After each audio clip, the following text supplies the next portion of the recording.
Hello everyone, this is your favorite Murtad live once again.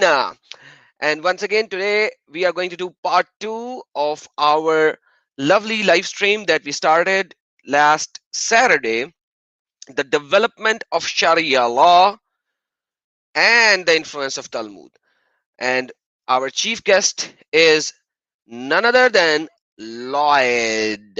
Welcome Lloyd, praise Hey be to Lord. everyone, thank you for having me here. God bless everyone. Good to see you all. Thank you. And welcome everyone in the live stream. Dason, CT, Mark P, Ajay, and Ask the Truth. Apologetics. Good. Mark P and everyone, Barn and everyone, thank you, welcome. And we are going to get some more crowd as we keep on working with it. I know Sam Shamon actually delayed his stream an hour later, causing us to be in conflict with him. He was supposed to go live 2 hours from now before, but he went 1 hour after because CP was doing live and his live was 4 hours long. So, everything. So now we are in conflict with Sam, which I did not want it to do to begin with, but unfortunately that happened. So, with that being said, God bless you all. Let's give a small reminder of what we went through last time, Brother Lloyd, and then we can start from the heavy duty topic of today. Yeah, Uh, whenever you're ready. Brother, it's all yours, man. The mic is yours and it's all yours, brother. Okay, so let's pick up where we left off last time. I think that's probably just good. Hey everyone, good to see you all again. And let me just put that over here. So I want to see some of the screen. Okay, and StreamYard back. Right. So as you know, we were talking about the Talmud, right, and the Sharia. Now, do understand that the Talmud is something that Muslims lie about constantly, and it's also something that unfortunately many quote unquote Christians have learned those lies and repeat those lies. So this is something that I will address on my channel. I'm going to go into in extreme detail, an extreme level of detail, to discuss this and dispel those lies, because there are too many people telling too many lies about the Talmud who don't understand it. But we're here to talk about the Sharia. Now, what the Sharia did was it took from the Talmud. However, it took structure from the Talmud. It did not necessarily take any morals or any rulings. In fact, in cases where it did take rulings, it literally inverted, turned those rulings upside down. I will show one example. I'll get into that, but let's do a quick recap of what we were covering before. So should I share my screen and go ahead with that? Yes, brother, it's all yours, man. Okay. So let me get to my screen. So I'll do a quick recap, and if you have any questions, let me know. Hopefully I'll be picking those up in the chat, and I can try and answer that as we go along. Guys, So once again, this is a recap. The first 10 minutes will be a recap of the last live stream. If you guys have already watched it, it will it will create a base for us and you guys, just a reminder kind of a thing, so that we could get into the meat of the subject of today. So this is a small recap, very fast. The detailed one is 2 hours long. You can watch it in the part one. Please, brother. all right, thanks. So what we have is you've got this Islamic empire, which within 3 years of Muhammad's death invaded something like 23 countries. So within 3 years of Muhammad's death, the religion of peace, which only makes jihad when they're attacked, invaded 23 countries. Uh, yeah, sure. So this empire then expanded. It was now very difficult to create conformity across the empire. They realized they needed the same set of rules, the same set of laws, and religion was the easiest thing to bind them to a common set of rules and behaviors. Don't forget, within Islam, there is no separation between mosque and state. What you have is the state protects the religion. The state enforces and implements the religion. Separation of church and state is something that is only known to Western law, right? So they needed to come up with a common legal system, because within each area that they lived, within the various towns and villages and regions, they were implementing local law. This law might have been derived from Greek law. This law might have been derived from Roman law. This law may have come from, I don't know, customary practices like the pagan practices of the Arabs or whatever region they might have been in. And of course, so when someone traveled from place to place, this was leading to conflict. These people were behaving and thinking and believing differently. So the scholars realized they had to create some level of conformity. Hence, they needed a single Quran, a single message, and a single set of religious laws. And hence, they decided, because Sharia was created within Mesopotamia at the time, or Iraq, as we know it today, the Jews had settled in, they'd established multiple very strong seminaries. So the Muslims copied what they did. And around the year 1150, they killed all the Jews to hide all the evidence. And there you go, Sharia, here you go. Right, so this is more or less what happened. So remember, the scholars state that the Muslim Ummah, the ulama, will never agree upon an error. So they all needed to agree on the same things, but it was clearly there were conflicts. So this was their means of creating conformity across the empire. They had to have an ijma. The ijma is the scholarly consensus. So they had to all effectively say the same things. Now, Muslims will tell you scholars don't agree. And according to the scholarly rulings, they do. On at least 75% of things, they are, because your four schools of fiqh are not separate religions. They cannot be seen as separate religions. So if someone says, I don't follow that school, well, that school is not a separate religion. It's still Islam. It's still Sunni Islam or whatever it might be. So there is a level of conformity, because you never mistake a Muslim for a Buddhist, right? Although they will pretend to be Christians quite often. So if there are any questions, drop them in the chat, just @name me. So we were So talking by about the the way, Sunnah. Yep. sorry, brother, Yep. just to Go ahead. add to this point, as a Quran only Muslim, it's a myth. There cannot be a single person who will be Quran only Muslim. Correct. Because if you are a Quran only Muslim, then Quran has so many contradictions in itself that it's impossible to comprehend Quran by just Quran itself. It has contradictions, and I've done many live streams on that. Even my yesterday's live stream, when in one location Quran is saying alcohol is a sign from Allah. The other Yes. location is do not drink alcohol when you are doing your prayer. And at the third location, which is the third last surah of Quran, which is Surah Al-Ma'idah, it says drinking alcohol is a satanic act. So from the miracle of Allah to satanic act, how do you reconcile that? Right? Then you And of come course, into in abrogation. paradise, the rivers are flowing with rivers of wine. Exactly. But like that's Allah. So you have to be dead for that. And then it comes to offering prayer. You can't offer prayer because Quran does not describe the 5 prayers, how many rakas in each prayer has to be, and etc, etc, how to perform wudu, and all of these things. What is jazya, how much is jazya, how much you need to ask people to give jazya, and all these rulings, the Yeah. basic rulings are not in Quran. So you have to go with Quran plus something, right?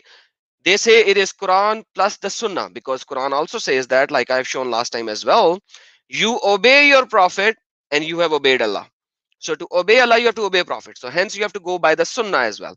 Now if you look at the Sunnah and the Quran, then who will correlate these two? Because there are Kitabus Sitta, and each kitab has so many different volumes of it. So you have good 100 plus books of the basic Kitabus Sitta as well.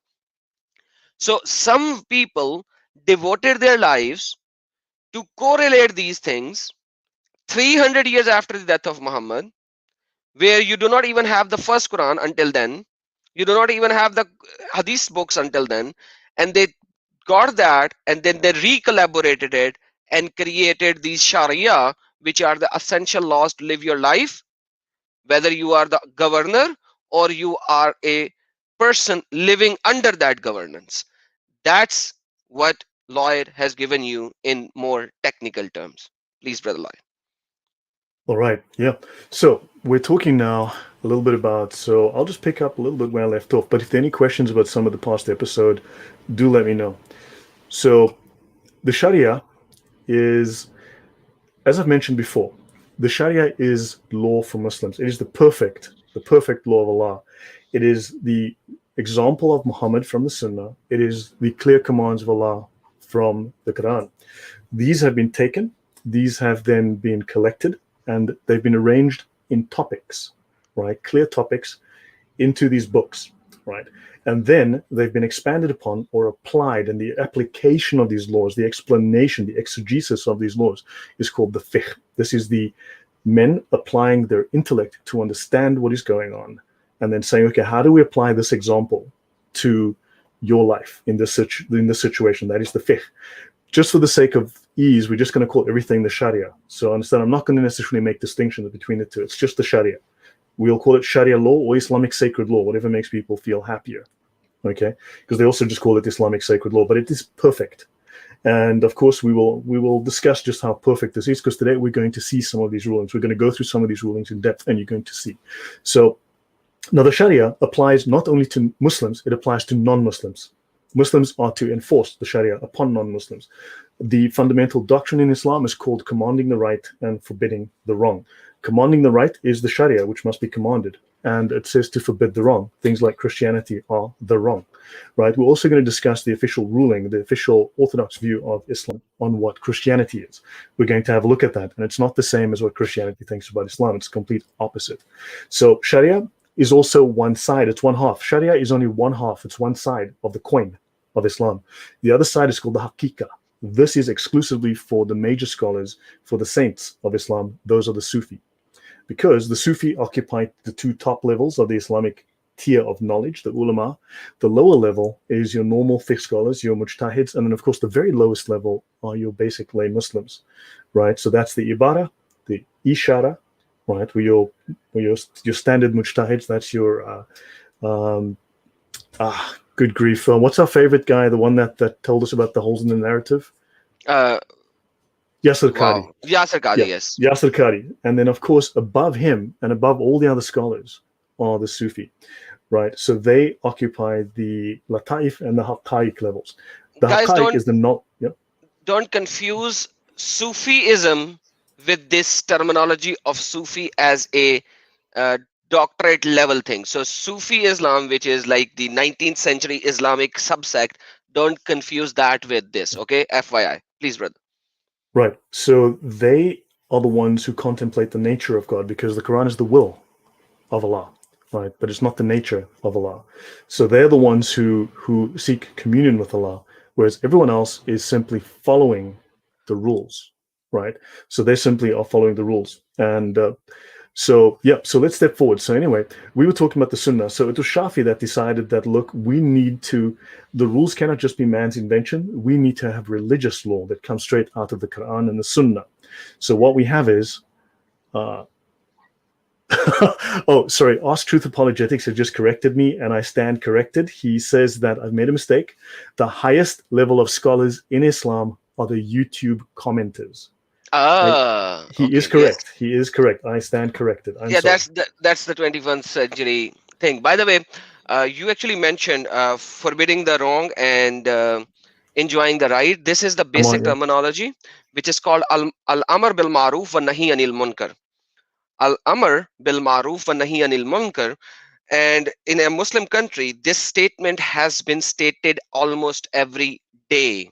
Almost every day. You know why? That's their basic command. It comes from Quran chapter number 3, Surah Al Imran, verse number 110. And I think I showed it last time as well.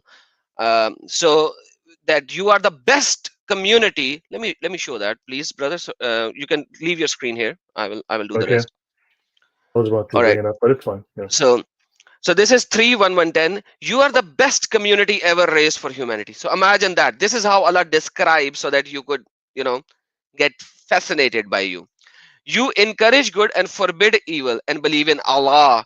And believe in Allah. Bil maruf wa tantahu anil munkar. Okay? Wa tu'minu billah. And you believe in Allah. Had the people of book believed, it would have been better for them. So now, in this same very verse, Allah derogatorize the people of the book, means the Christians and the Jews as well. That they don't believe. If they had believed, it would have been better for them. But at the same time, Allah says some of them are faithful. So we are still, that's what I say always. You will not find a single Quranic verse which will denounce the Jews and Christians 100%. It will never happen. but most are rebellious. So this is how Allah describes, but the basic part is the first one. And because you are the best of the community race, so you have to drag them to Islam. That's the basic essence of this. Abdul Wahab, Abdu Waibnu. wa, wa ibnu. Thank you, brother, for your super chat. Thank you. God bless you, and thanks for accepting the true Lord Jesus Christ. Please, brother, carry on. All right, so Shafi says, look, we cannot have men's minds making up laws because then they'll deviate from the will of Allah. So we need to take the example of Muhammad and we need to make this law. So now the authoritativeness of the Sunnah was strengthened when scholars, in response to what was massive wholesale fabrication of hadiths by supporters of various doctrinal, legal, and political positions, developed the science of hadith. Right, this was the science of determining the reliability of these traditions. So the Sunnah was used in tafsir, which is Quranic exegesis, to supplement the meaning of the text, to fill in blanks and gaps within the Quran. Sunnah was used in the fiqh, in the legal doctrine, as the application of the Sharia, as the basis of legal rulings that were not discussed, were missing from the Quran. So Shafi, as you know, solved a critical issue. So now you've got the Sunnah, this is the habitual practice, which is this entire body of traditions, which he now said this actually forms part of our legal system. They created a common legal system to bind the Ummah, the nation of Islam, right? So now some people look to Medina for an example. Others followed the behavior of the companions, right? Whereas you had other provinces where they had different legal schools in Iraq, in Syria, in Arabia, and they all attempted to equate the Sunnah with an ideal system. So some of them leaned towards the Sunnah, some leaned towards the cultural legal systems of their region. So unfortunately, this was leading to conflict. There were different rules, different laws, different ideas, and this could not be tolerated, right? So this was all based on what was traditional in their areas and partly on precedents that they themselves had developed. So they needed a consensus. So all these varying sources, which created differing community practices, were finally reconciled in the late 8th century by the legal scholar Shafi, right? And he gave the Sunnah of Prophet Muhammad the same level of authority and effectively gave Muhammad the same level of authority as Allah, as we showed in the previous show. So now, from fiqh to fatwa, this is applied legal doctrine. So fatwa is a non-binding. So the fatwa that you see on Islam QA are non-binding. It's issued by a sheikh. However, the only binding fatwa are in the Sharia, right? So now these are non-binding legal opinions or rulings given by a recognized Islamic legal specialist in response to a question posed by an individual, by a judge, or a government. So a jurist, right, issuing fatwas is called a mufti, and the legal theory of fatwa was formulated in the classical text of the principles of jurisprudence, the usul al-fiqh. And all your binding opinions are in the Sharia. Okay, yeah, guys, please make jihad on the like button. Beat it until it turns blue, okay? Right, moving on. So now, your role of fatwas. So the classical institution of fatwa is similar to what is called jus respondendi in Roman law, and it's very similar to the responsa in Jewish law. A brief aside on Jewish law within the Talmud, because I know that people have no idea what's going on in Jewish law and within the Talmud, and I will tackle this starting Sunday on my channel with Ask. So responsa is someone makes a statement. They issue, it's called challenge response. I will say, God allows you to murder. The Talmud might say something like that. God allows you to murder people you don't like. The Talmud might bluntly make a statement like that. This is not a ruling. This is not even an opinion. It is a challenge. It's responsa. And then the scholars discuss, and you could find 300, 400, 500 paragraphs of debate and discussion. Of course, people who hate Jews, many Christians hate Jews, they will read that one line and go, gotcha. It's exactly the same way that Muslims read the Bible. They make gotchas out of single sentences. What they fail to read is the entire debate and discussion where they start to say, hold on, wait, the Bible says this. Another scholar says, wait, you forgot this. And there's an incredible amount of discussion to come to an understanding of the law. That's all that happens within the Talmud. Moving on. Fatwas have played three important roles within the classical legal system of Islam: managing information about Islam by providing legal advice to Muslim populations and counseling them in matters of ritual and ethics, advising courts of law on fine points of Islamic law in response to queries from judges, and three, they must elaborate substantive Islamic law. So they have a genre of legal literature developed by these jurists who collect fatwas of prominent muftis and integrated them into books. Now, understand these books are detailed. They are all arranged in topical category. I will start to show you links in the description, please. Everything I'm using, you will find there. Notice also that your imam is not a priest. Priests are priests. Imams are lawyers. You need to understand this. Imams are lawyers. When you go to the mosque, that's a lawyer, not a priest. Okay. Now let's talk about our favorite guy, Yasir Qadi. So he's going to show us, for instance, within the law, how hadith abrogate hadith, but how hadith also abrogate Quran. So when Muslims are quoting Quran verses, these are, I'd say 99%, 98% of Quran verses are abrogated. All right, to all intents and purposes. The hadith are also abrogated by newer hadith, and the hadith also, for instance, 5 daily prayers, not in the Quran, in the hadith, for instance. How do you pray in the mosque? Not in the Quran, in the Sharia. So now there's a link to this book in the description box. This is apparently so without a doubt, the most thorough discussion of the topic of abrogation written in this area is this book, blah, blah, blah. And this is from the book, An Introduction to the Sciences of the Quran by Yasir Qadi. Let's continue. Now, Allah has the right to abrogate any command that originated from him, either in the Quran or through the tongue of his prophet. Notice Muhammad is the same authority. And this is from the work of Shafei that made Muhammad the same level of authority as Allah. Now, these possibilities together, okay, there are 4 logical scenarios of abrogation with regards to the sources of the nasik and the mansuk, the abrogating and the abrogated. The Quran abrogating the Quran, which happens, which we know of. The Quran abrogating the sunnah, fine. But the sunnah also abrogates the Quran. And then you have mutawatir hadith abrogating the Quran, but you don't only need a mutawatir hadith to abrogate the Quran. And then the sunnah abrogates the sunnah. So understand, when Muslims start, you can find anything that are totally contradictory within the Quran, within the Sunnah. You can argue literally both sides of any argument from the Islamic texts. Do you agree, Adam? Yes, and let me give you an example. Basically, if you look at Quran chapter number 4, verse number 24, which talks about the muta and the temporary marriages, according to the hadith of Muhammad, that verse is abrogated, because according to certain people who believes that Muhammad at the later time abrogated muta. But there are other hadiths which we see that Umar later abrogated the muta at his time by using some other thing. But once again, what I'm trying to say is simple, that a hadith, which is a mutawatir means something which comes to you in tawatur. Okay, I still use the word tawatur. So don't too forget, many according to the times. scholars, there's probably only 1 to 5 mutawatir hadith in the entire millions of hadith that exist. True that. So, but like tawatur means that it is said so many times in so many narrators and etc. etc. I don't know how to write. A mutawatir hadith is something that must be believed by you as if you were there to witness it for yourself. And there is a narration of that is too huge, too humongous, right? So these two together becomes a mutawatir hadith. So yes, so this will actually even abrogate the Quranic verses, and we see that.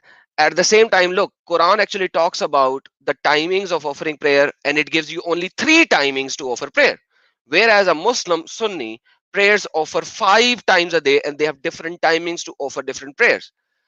So now, if we go by the Quran, you have to do the salah 5 times, yet 3 timings are given. Where are the rest of the 2 timings? You have to go and look at the ahadith and stuff like that. So Right. there are so many things which Sharia as a fiqh gives you to do and implement. Please, brother. Right. Notice also that Sunni Muslims, Sunni comes from Sunnah. A Sunni is someone who follows the Sunnah. But the moment you start pointing out the Sunnah to a Sunni, he suddenly becomes a Quranist, a Quran-only Muslim. Strange world. Right, let's continue with Yasir. So now we need to mention the ijma, right? So, yes, Yes. Mariana. Yeah, now indeed, Allah will not gather my ummah, right, or Muhammad's ummah upon deviation, and Allah's hand is over the Jatma. And whoever deviates, he deviates to the fire. So this is Jamia Tirmidhi, Hadith 2167. So let's look at the consensus. Allah's hand is over the group. Now, of course, scholars wonder, does this mean that Allah only has one hand? Is Allah deformed?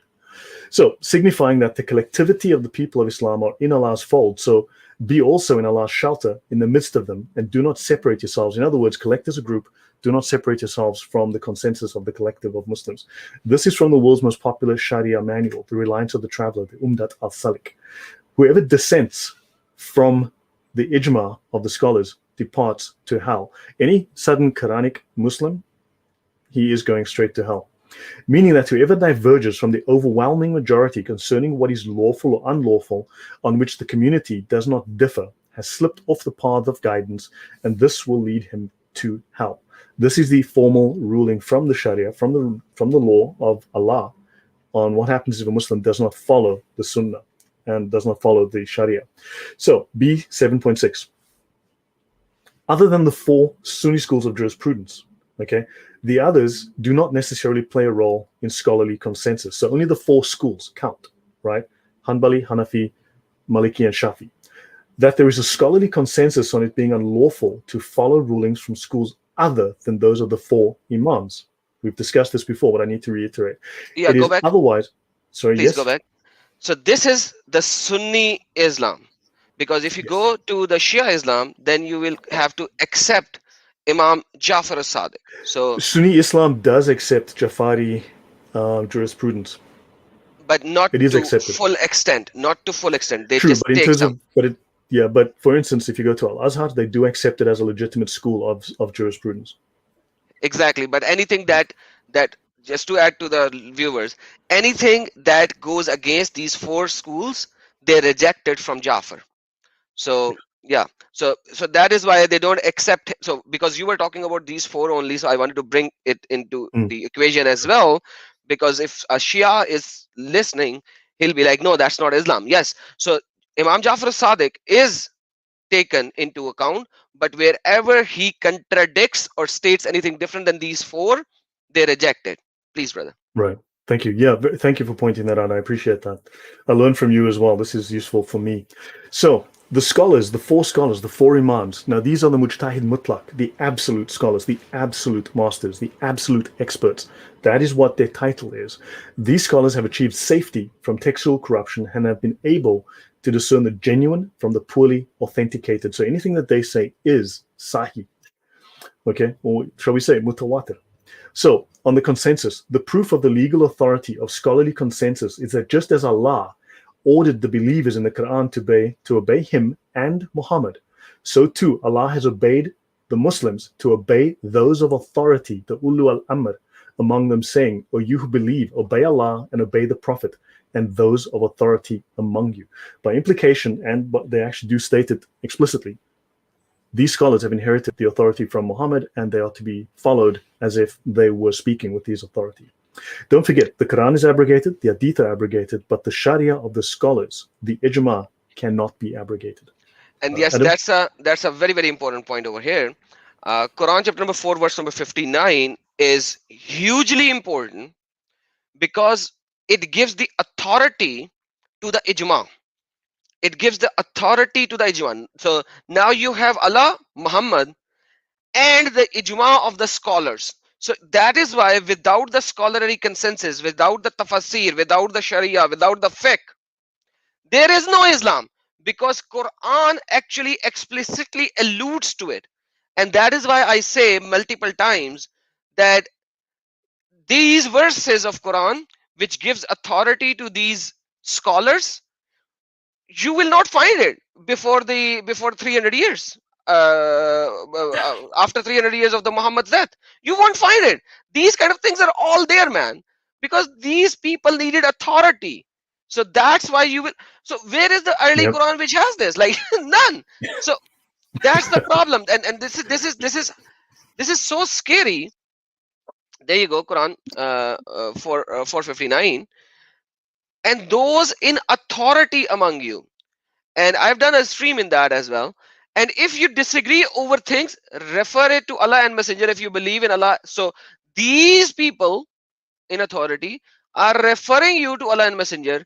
And the last, so this is how crazy this religion is to begin with. It gives you authority to humans, then to Allah, then to God. Do you remember that Muslims used to say it much more often in the past, but they used to say, have you consulted a scholar?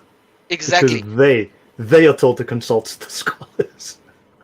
That's a huge issue, that nowadays when these Muslim comes up, they don't proclaim scholars. Now they have Islam 5.0. They are creating a new Islam which is going against their own Quran.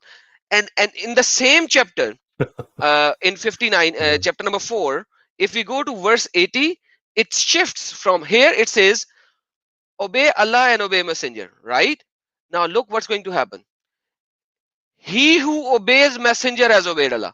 So now the Messenger, Muhammad, has more authority than Allah. So do you understand the shift that is happening?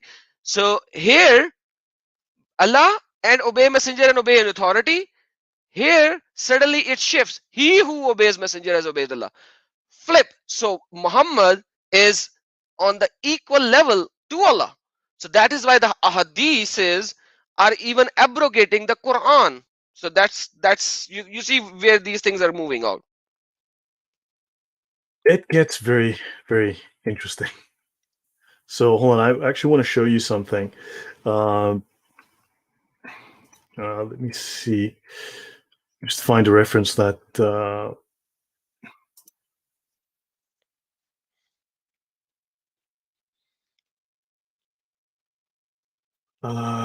Hold on, I got to find this reference now. Okay, you know what? I'll find it later. But there are actually three hadith that very explicitly. There's more than three, but there are hadith that explicitly state that a day will come when Muslims will be told the sunnah. They will be given hadith, and they will say, "I don't follow that. I Hmm. follow only what is in the Quran." And this is actually a sin because these Muslims are sinning. So yeah, let's me continue. So yeah, such that when those of authority in legal expertise, the mujtahids, agree upon a ruling, it is obligatory in the very words of the Quran to follow them and carry out their judgment. The words of the scholars are obligatory for Muslims to follow. Allah threatens those who oppose the messenger and follow other than the believer's way, saying, "Whoever controverts the messenger after guidance has become clear to him and follows other than the believer's way, we shall give him over to what he has turned to and roast him in hell." A second evidentiary aspect is that a ruling agreed upon by all the mujtahids in the Islamic community, the Ummah, is in fact the ruling of the community. And the community is represented by its mujtahids, not by its constituent members, but by the mujtahids. And the community is divinely protected from error, including by Allah saying, "My community shall not agree on an error." Go back, Allah please. is not Go sure. back, please. This is very important. So the rulings of the fourth school of thought, can you please repeat? They are what? They are divinely. Divinely protected from error. They cannot make mistakes ever. This is how Islam was there to begin with. This is how Islam was there to begin with until the 19th century. This, so if somebody comes out to you in the 20th century, and now it's 21st century, and says something different, this is what originally it was and it is. So either this idiot is saying everyone in the past were wrong, he's right, and he got Jibrail to give him the verdict. Until then, this guy is wrong, he's a liar, he's a deceiver. Please, brother. All right. So let's continue here. Allah is not wont to make my community agree on misguidance.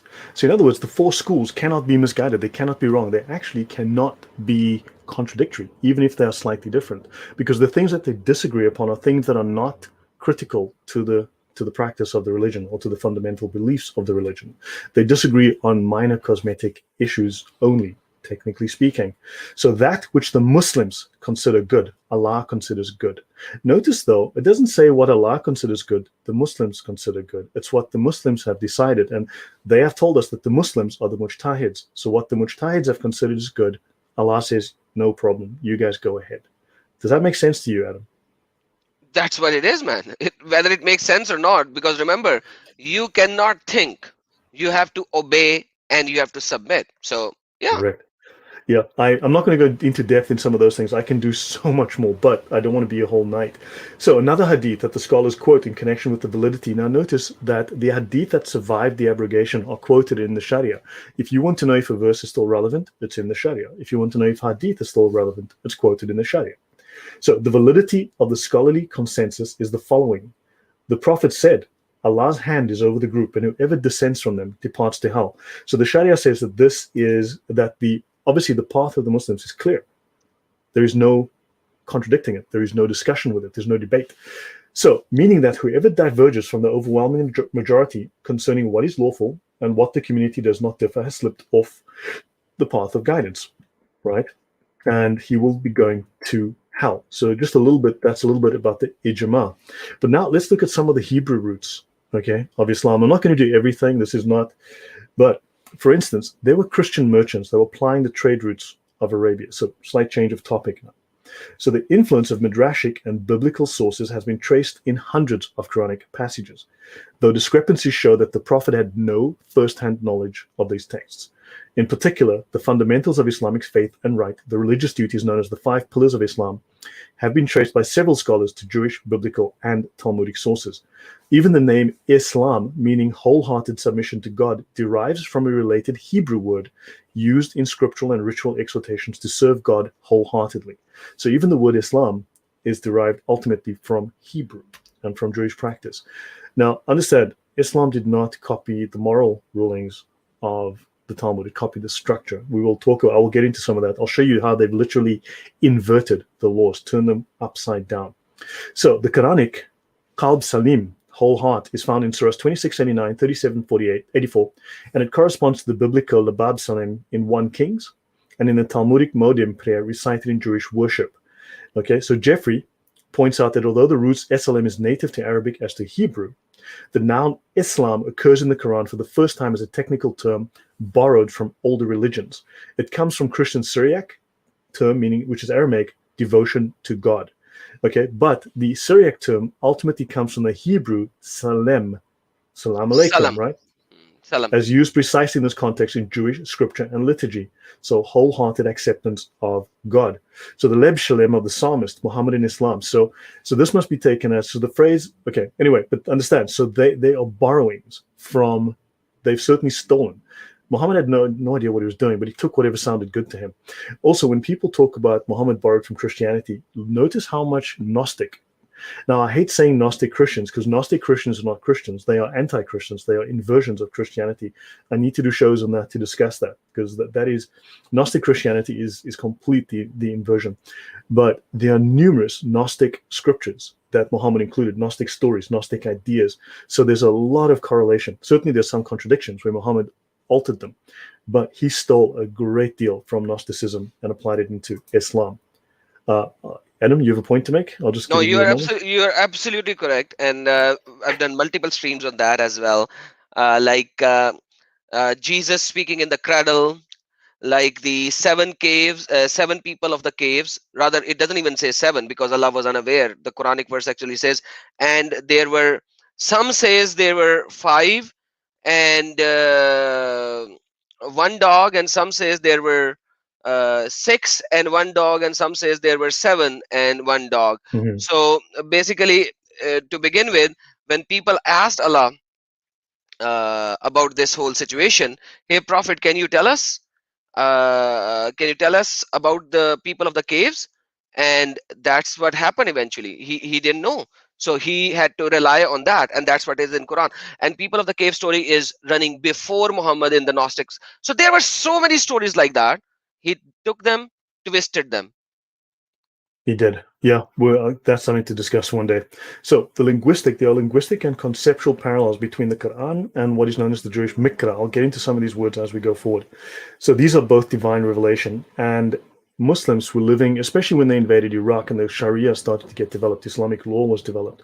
What you had was a mixing of the two. They started borrowing from the Jewish scholars because they were living right next to multiple major Jewish seminaries. So Arabic was their mother tongue, but Jewish scholars in Muslim lands often wrote in Arabic because they lived in Arabia or they lived in Arabic countries, right? Or they translated the Hebrew writings into Arabic, right? Even when discussing the Jewish scriptures. So in the 10th century, there was a scholar who, Gaon, and of course they basically co-opted all of the material that he developed within his seminary, and then they just killed all of them and then just hid the evidence. In his treatise on the 70 hapax legomena of the Mikra, a Jew, right? This is one of the major Jewish scholars who ran the biggest seminary, the biggest Jewish seminary, right, in the region at the time. He used the term Quran to denote Jewish scripture. Jewish scripture. He called it the Quran in his book, because Quran just meant to proclaim, or the writing. There was different, but understand. So the Quran was used first by a Jew to talk about Jewish scripture.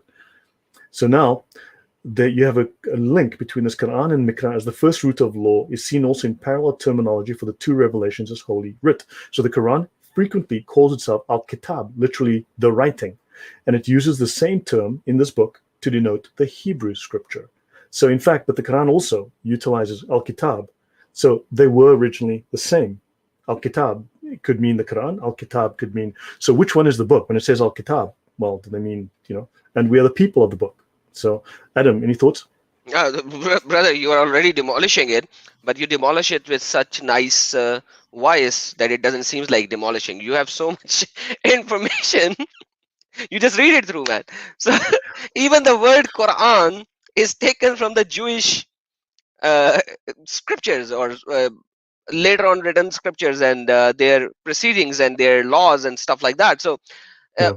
it's crazy how you would see that Qur'anan, Mubinan, and etc. is written in Quran multiple locations, and literally, if you just translate that word and say recitation, and not take it as the word, you will realize that wow, like seriously, because that word has a meaning which means reading or recitation. That's just Yeah, crazy, you I know. believe there's even, we'll get to it, but it even means to proclaim. And as you know, to proclaim the good news, to proclaim so this was also a very Jewish sort of idea. So I'll continue. So now you've got these broken chains, right? These broken isnad chains. So the Sunnah came to mean the practice of the Prophet as the norm for establishing extra-Quranic legal rules, right? So this is rules outside of the Quran. So Muslim jurists began to trace these rules back to the Prophet. Okay, that's where you get these isnads, these chains of transmission, right? And they trace them as far as possible in supposed unbroken chains of tradition. However,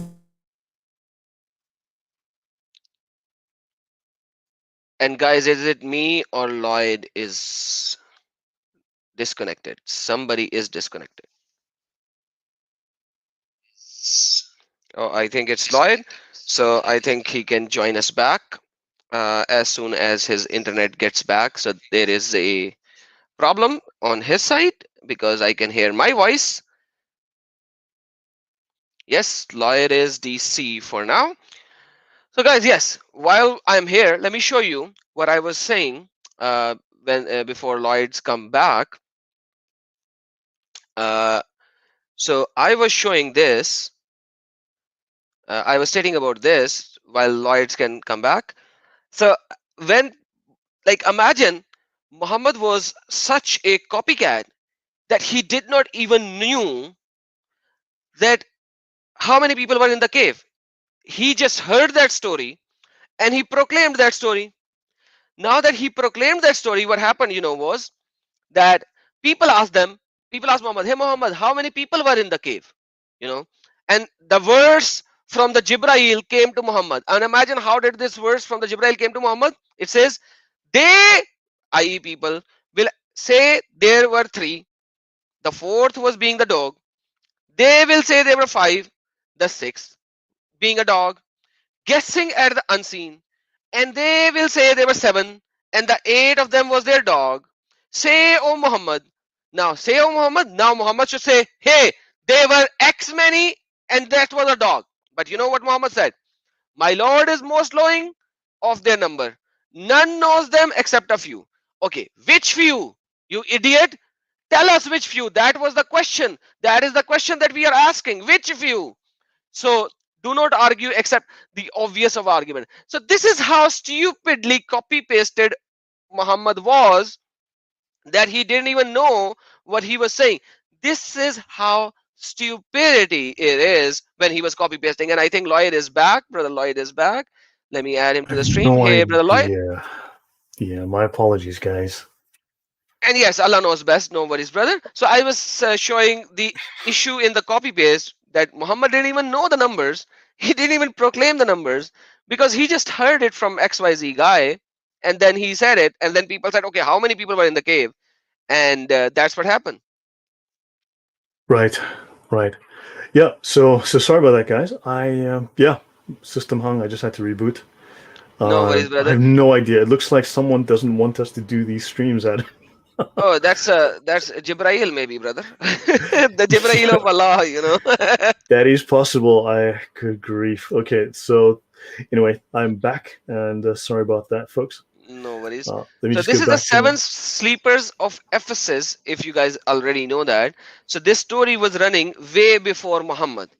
This Right. story, and everyone knows this is a story which is from 250 AD, somewhere around that particular time, and they are called seven sleepers of the Ephesus. And everyone knows that it was a story for kids to, and that's it. Like it's a mythical story, Yeah. brother.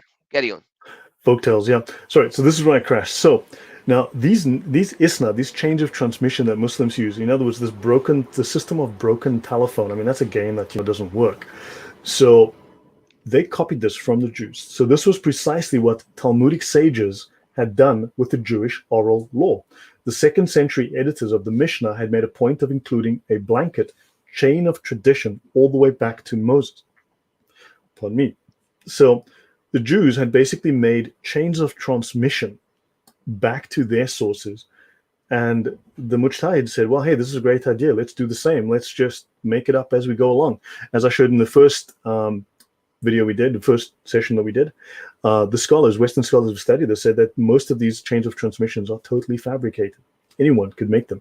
So the principle is the same. They copied the idea of the chains of transmission from the Jews as well. Moving forward. So now, for instance, here's an example from the Talmud. Moses received the Torah from Sinai and transmitted it to Joshua, and Joshua to the elders, and the elders to the prophets, and the prophets transmitted it to the men of the great synagogue. And the tractate goes on to add further names of transmitters through the generation down to the redaction of the Mishnah.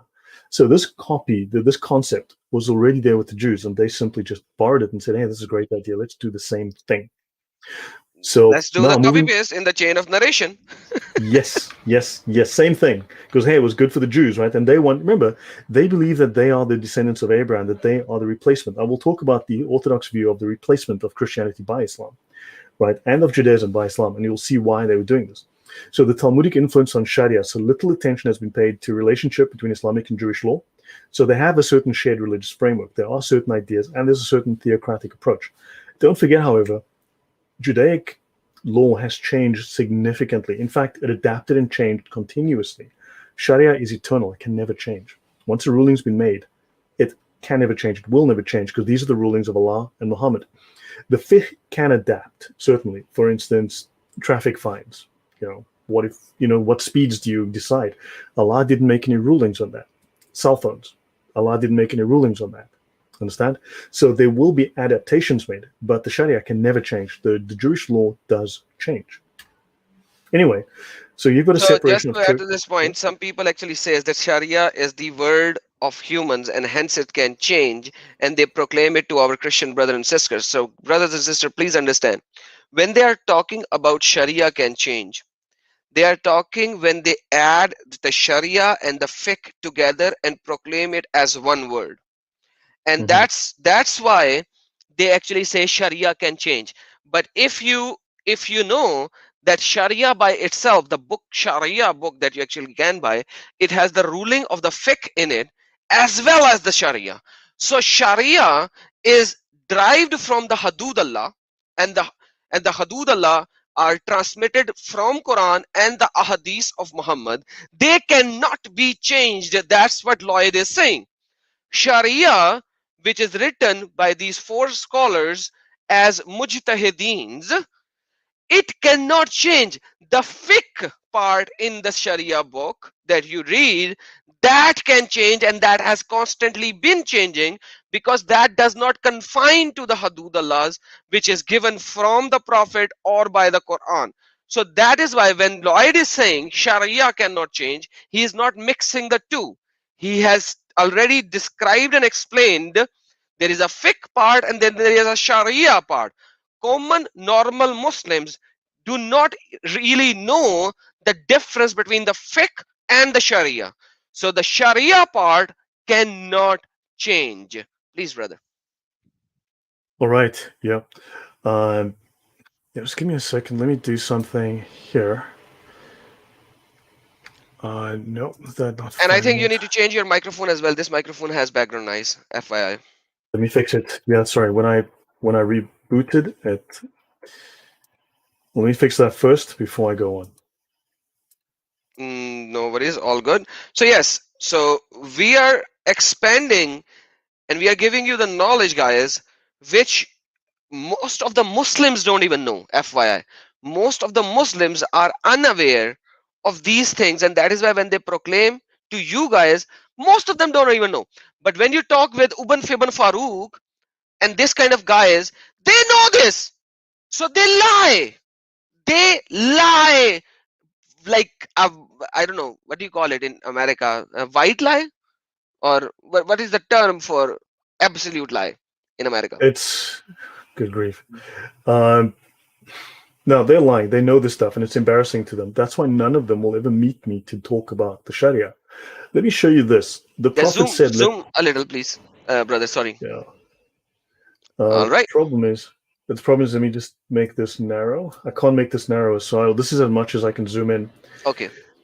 The Prophet said, "Let me not find you reclining on your couch when you hear something regarding me, which I have commanded or forbidden." And this would mean the Sunnah, right, within the Hadith, and saying, "We do not know. What we found in the Quran, we have followed." In other words, Muhammad himself is saying here in this Hadith by Abu Dawud, you need to follow what is in the Sunnah, not just what is in the Quran. He then says again, a Hadith will be conveyed to a man while he's reclining on his couch, and he says, "Between us and you is Allah's book. What we find in the Quran that is lawful, we consider lawful, and whatever we find that is unlawful, we consider unlawful." Okay. Indeed, whatever the messenger of Allah made unlawful, it is the same as what is in the Quran, as what Allah has made unlawful. So understand, in these hadith, it is made very, very clear that what Muhammad says is law. He may as well be Allah. And Thoughts? that is why Muslimin also says that Muhammad never stated something without the permission of Allah, which we can prove that it's wrong. But once again, they claim that whatever Muhammad spoke, he spoke by the divine revelation of Allah. So Mhm. thank you, brother, for showing these two hadiths as well. Yep. Okay, so moving forward. So now within Islam, so human reason plus divine revelation, but human reason modified, shaped, limited by divine revelation is, according to Islam, the only path to law. So Islam denies that law can be created purely by human legislation. That's why they want Sharia for the world, right?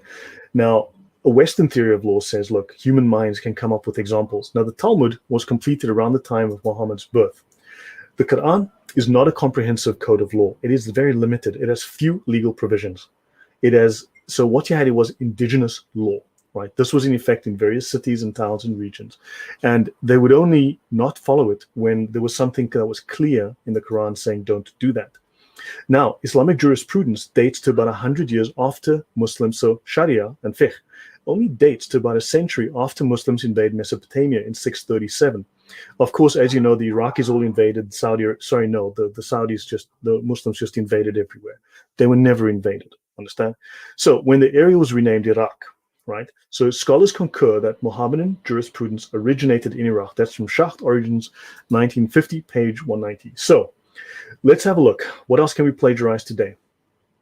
In comparing the Sunnah to the Mishnah, we find a fascinating and seemingly unremarkable coincidence.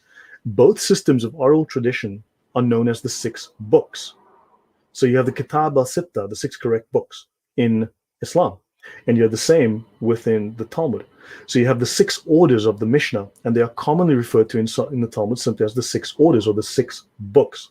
In the Sunnah, the designation of precisely six books has no reason, because within the Talmudic law, there's a reason why they have six books. They've got these six divisions, but there is absolutely no reason why these six within Islam, why this needs to be this way. Six, they simply copied it because the Jews did it, because they wanted to be the new Jews.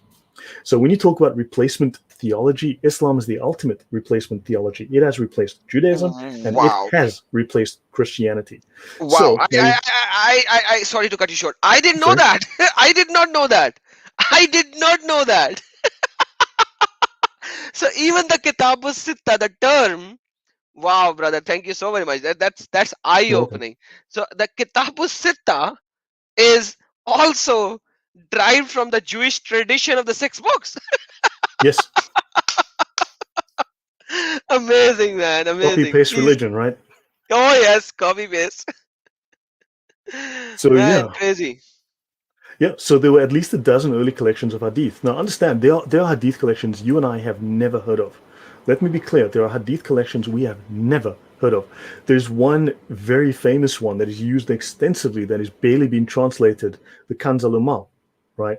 Because few people realize that there is a huge volume of Islamic literature that is not in Arabic, it's in Urdu. Mm-hmm. Okay, understand there's a massive volume. And so people say, well, no, you're forgetting that at least half of the stuff is in Urdu. So, and understand, remember, Shafi and all those, if you add the six major collections, you've got about 20,000 hadith.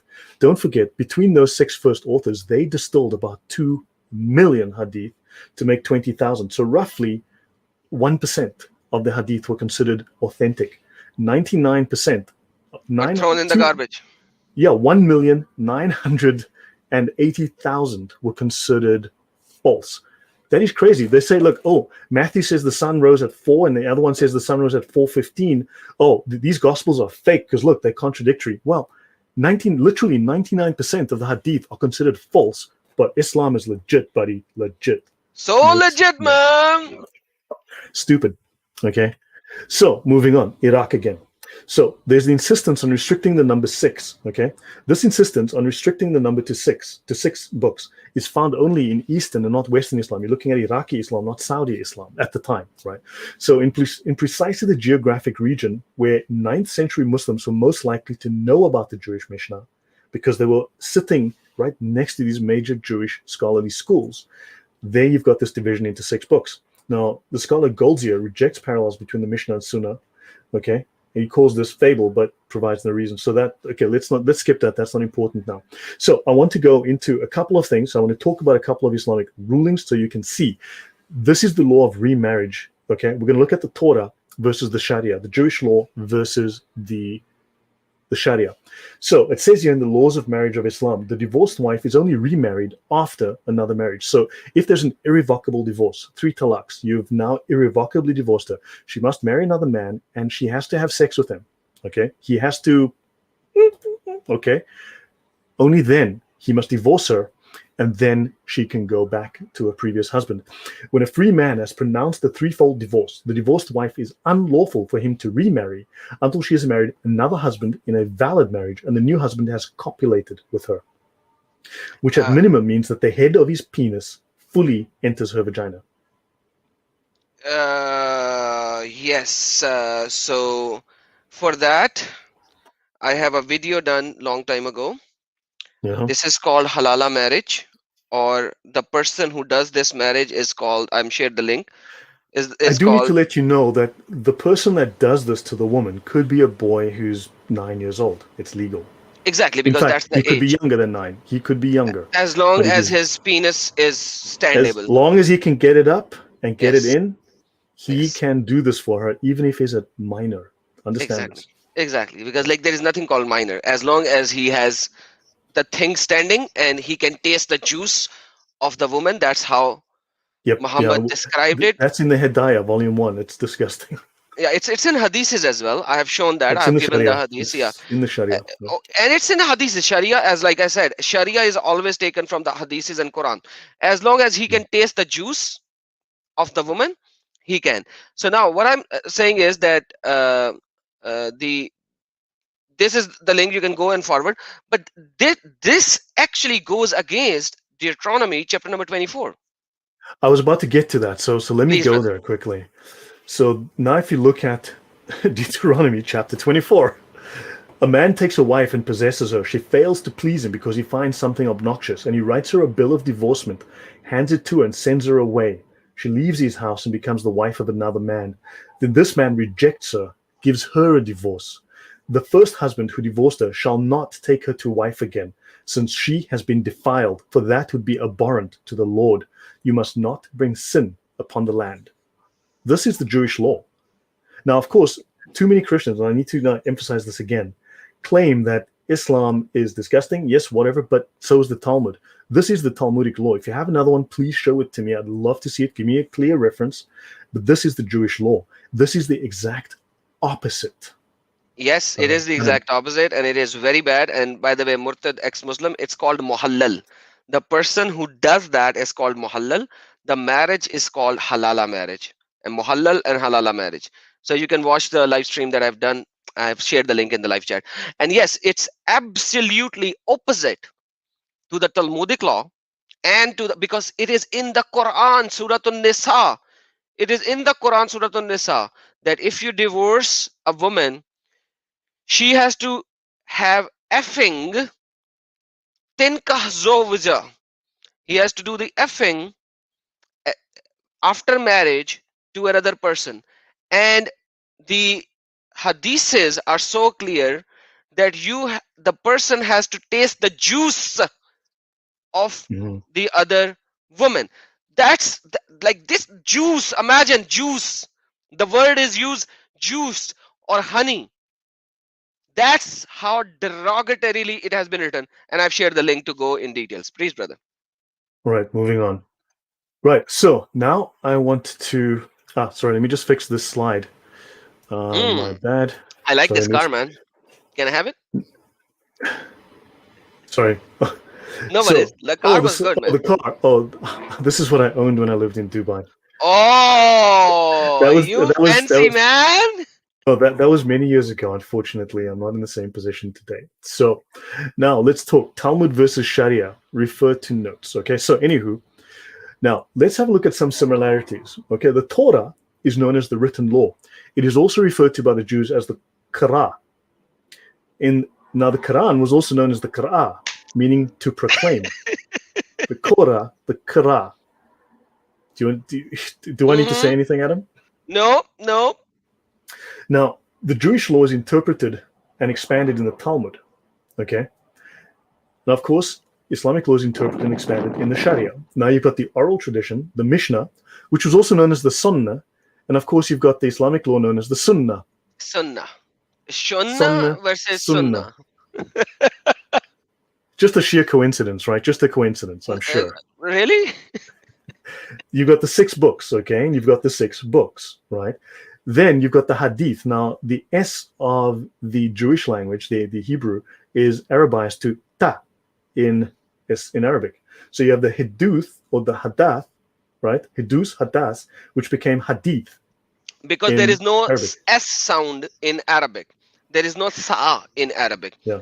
So, and that is why when we talk about Urdu, you actually have a sa as well. So please. All right. So So some. you've got the Hiduth, right, which became Hadith. Hiduth, Hadith, Hiduth, Hadith.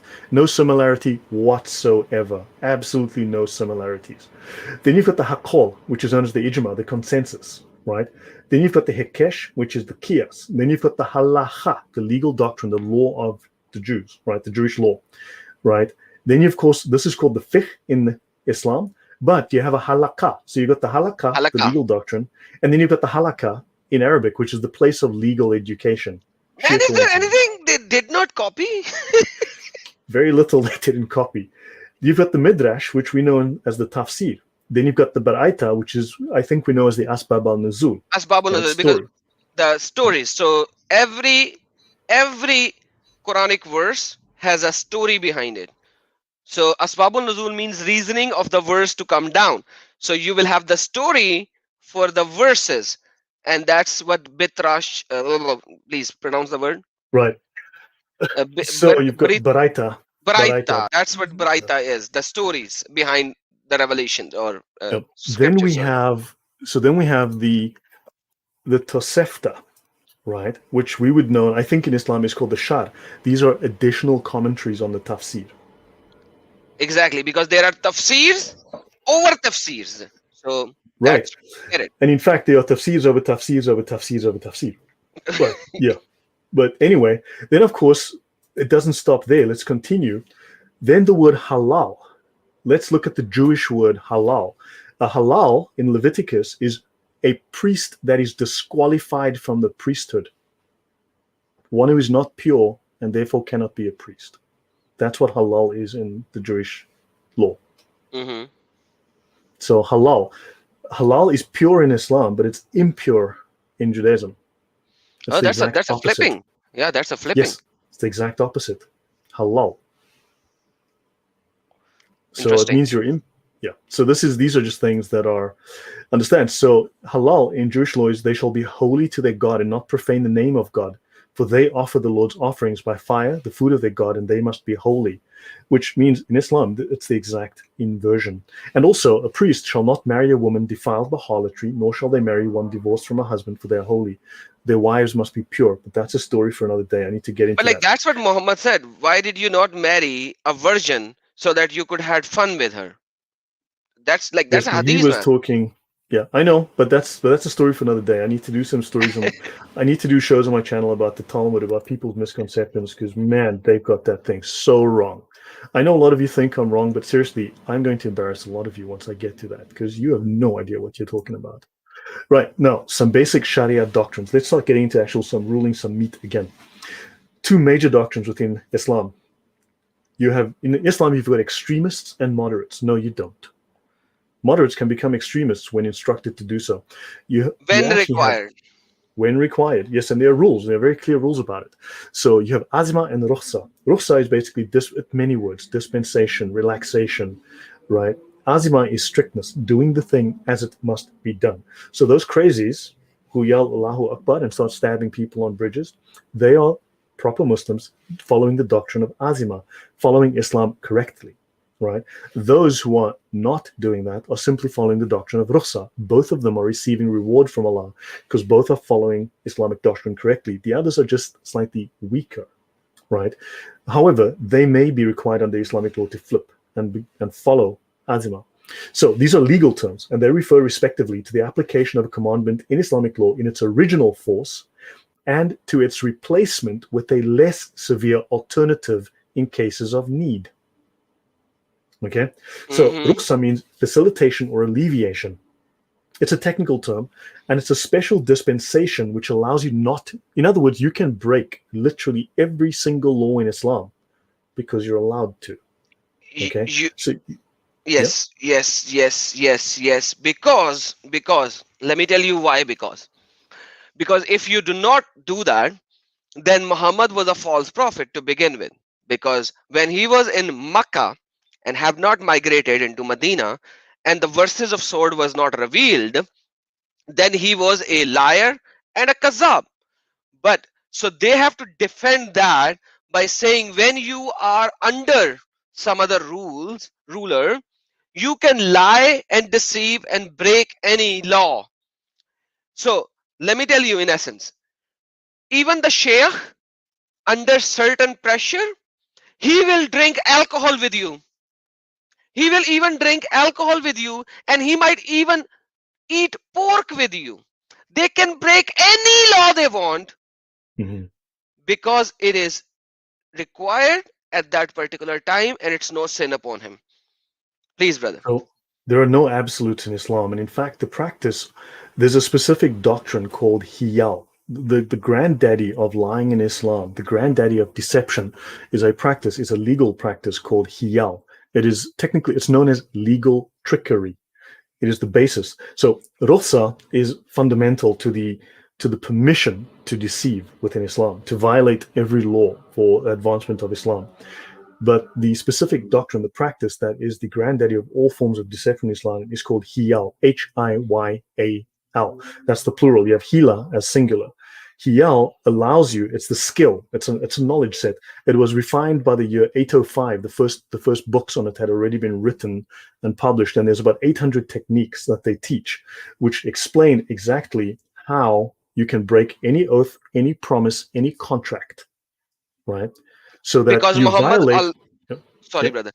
Sorry to cut you short. Please Mm. finish your sentence first. No, so you can break any oath. So technically, you are obeying the letter of the contract, but you can break the spirit. Or anyway, you can break any contract, and it teaches you how to use verbal trickery, legal trickery, verbal sleight of mouth to break literally any contract, any oath, any agreement, any promise. Go on. Exactly. And it is so clear that Quran actually asked Muhammad to break his own promises at least 3 times. One time with his wives, that he did the promise that I will not do the effing with the slave woman. Second time with the mushrikeen, because according to the people, according to the hadiths, the mushrikeen first did that. But okay, if they did that, what gives you the right to do that? Allah said you can break it. So even when a person says, by Allah, I will never do this to you, trust on their sacred law, which says that the promise that you did to a mushrik who does not believe in Allah and the last day, they can change it anytime. And that is why when they swear on Bible in America or in Europe, they know they are not swearing on anything. They are not swearing on anything. Mhm. They don't care.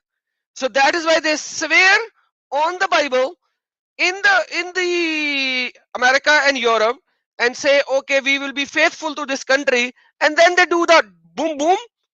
Dude, that's exactly what is allowed, and it's not just allowed, it's their law. Please, brother. Yeah. Taker, you asked why. Yeah, I was I was at a game park when I took that photo of the African elephant. Yeah, I'm South African. Yeah. So just to answer your question. Okay, so moving on. Now, you need to know about something called darura. Darura is necessity. Mm. So, okay. Now, the legal schools agree that now necessity is what you think it is, that you can make it up. It's necessary to lie. I feel threatened. I mean, that is entirely subjective necessity. Understand? This legal schools agree that prohibitions of a religious character may be disregarded in cases of necessity. Mm. Offenses committed under the rule of necessity are excused with no punishment. That's where takayya comes in. So Yes. you see, that's so people, uh, guys, most of you actually proclaim takayya, takayya, takayya, the word, and the Muslim will say, no, no, no, no, no, it is only when you are persecuted and all. So yes, this is the location where takayya comes in, and I fixed so many Christians do not use the word takayya. They can actually, with the takayya is a technical term, don't use that every time. They can just simply lie, they can break the oath, they can do everything when they are Yeah. talking to a non-Muslim, because it doesn't, you as a non-Muslim are an insect or below the insect. And I have Yeah. done a live stream which which states, how does Quran calls non-Muslimin. So you can go and watch that. But this is what it is. Learn the Yeah. reality. Do not proclaim the wrong words with the Muslimin so that they can backfire on you. Don't Yeah. I proclaim the could wrong get. word. Yeah, I can do a Hmm. show on that, discussing the chosen people idea between Judaism and between Islam, and they're totally different. Look, folks, understand, I'm not a Jew, right? I have no dog in this fight, but understand, I do object to quote unquote Christians who lie about what's in the Talmud. I have no idea what they're talking about. They've been lied to and they're repeating lies. The Noahide law, Exactly.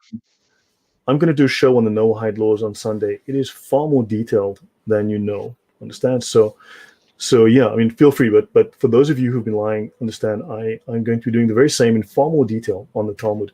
So moving forward, guys. Just Now, one more point for this, yeah, guys. I have shared the link of Lawyer channel. It's on my screen as well. It's on the live chat as well. I've shared it 3 times. Let me share it once again. Please subscribe to Lawyer, and he needs our support as much as he can. Secondly, once again, none of us are Jew. None of us are supporting Jews. Remember that. None of us are Jew. Both of us are not Jews. Both of us are not supporting Jews. They are against the Lord Jesus Christ. We are not supporting them, but we are only showing what is the truth, whether it is about Islam or Jewishism or Christianity. mhm, We are only showing what is right and truth, because our Lord said, say it right. And as a Muslim, you can even say that I'm a non-Muslim and perform taqiyya in when you have a sword on your neck. But as a Christian, if you deny the Lord Jesus in this world, he will deny you there. So we are ready to die and proclaim Lord Jesus Christ. That's who we are. Please, brother. right. No, thank you. Yeah. So the most fundamental doctrine in Islam, as I mentioned, is commanding the right, and forbidding the wrong. So let there be a group of you who call to good, commanding the right and forbidding the wrong, for those are the successful. So understand, when the crazy guy goes off on the bridge and kills people, right? There must only be a group, a small amount it is required, it is obligatory that a small amount of Muslims go and do these things. Otherwise, the sin of non-performance falls upon the entire ummah. So now let's understand all of a Muslim's words, according to Islamic tradition, all of a Muslim's words count against him. They count as sin. So all of a human being, and when they say human being, they don't mean you because you are not a human being. Yep. Okay? All of a human being's words count against him and not for him, except commanding the right and forbidding the wrong, and the mention of the name of Allah. Right? So if you are commanding the right, if you are trying to make Islam supreme, taqiyya, to make Islam win and to defeat the evil infidel, the evil Christians, this is command. Remember, if a Muslim lies, right, but he's trying to keep the peace, as we discussed in the previous show, we discussed lying. We showed you the rulings on lying. Which obligatory lying, remember, obligatory lying. Muslims must, they have no choice, right? So if he lies to keep the peace, it is not considered lying. So all of a human being's words count against him and not for him, except when commanding the right and forbidding the wrong. That's in the Sharia, quotes the same. So one should know, commanding the right and forbidding the wrong is the most important fundamental of Islam. It is the mission that Allah sent the prophets to fulfill. If it were forgotten, religion itself would vanish, dissolution would appear, and whole lands would come to ruin. So if there were no Islam and they weren't commanding the right and forbidding the wrong through jihad, okay, then the earth would perish. So let's have a look. Okay, the first section is sacred knowledge. That's Gnostic knowledge, right? That's Gnosticism. Now you've got here section O. You've got section Q, justice and commanding the right and forbidding the wrong. It's a major section within the Sharia. All right, commanding. Okay, so there are communal obligations, so different kinds of obligations. You have Fard al-Ain and Fard al-Kifaya. A communally obligatory act is what the lawgiver, that's Muhammad or Allah, they're both the same, requires from the collectivity of those morally responsible. If someone does it, then the obligation has been fulfilled and the sin of not doing this is lifted from the rest of the Muslims. The entire nation of Islam falls into sin and could end up in hell if they do not do jihad, if they do not do those things which we consider extremism. While if no one undertakes it, then all are guilty of serious sin for neglecting the obligation. These are the communal obligations. There are individual obligations as well, of course, like the 5 daily prayers, but there are communal obligations, and a small minority, like that crazy small minority, are obligated to do it. Okay. So before you go, sure. I have shown you a couple of verses already. Let me show you one more. The Sahih Alin Munkar. Alal khair ya'marun bil munkar wa yanhu anil ya'marun bil ma'rufi wa yanhu anil munkar.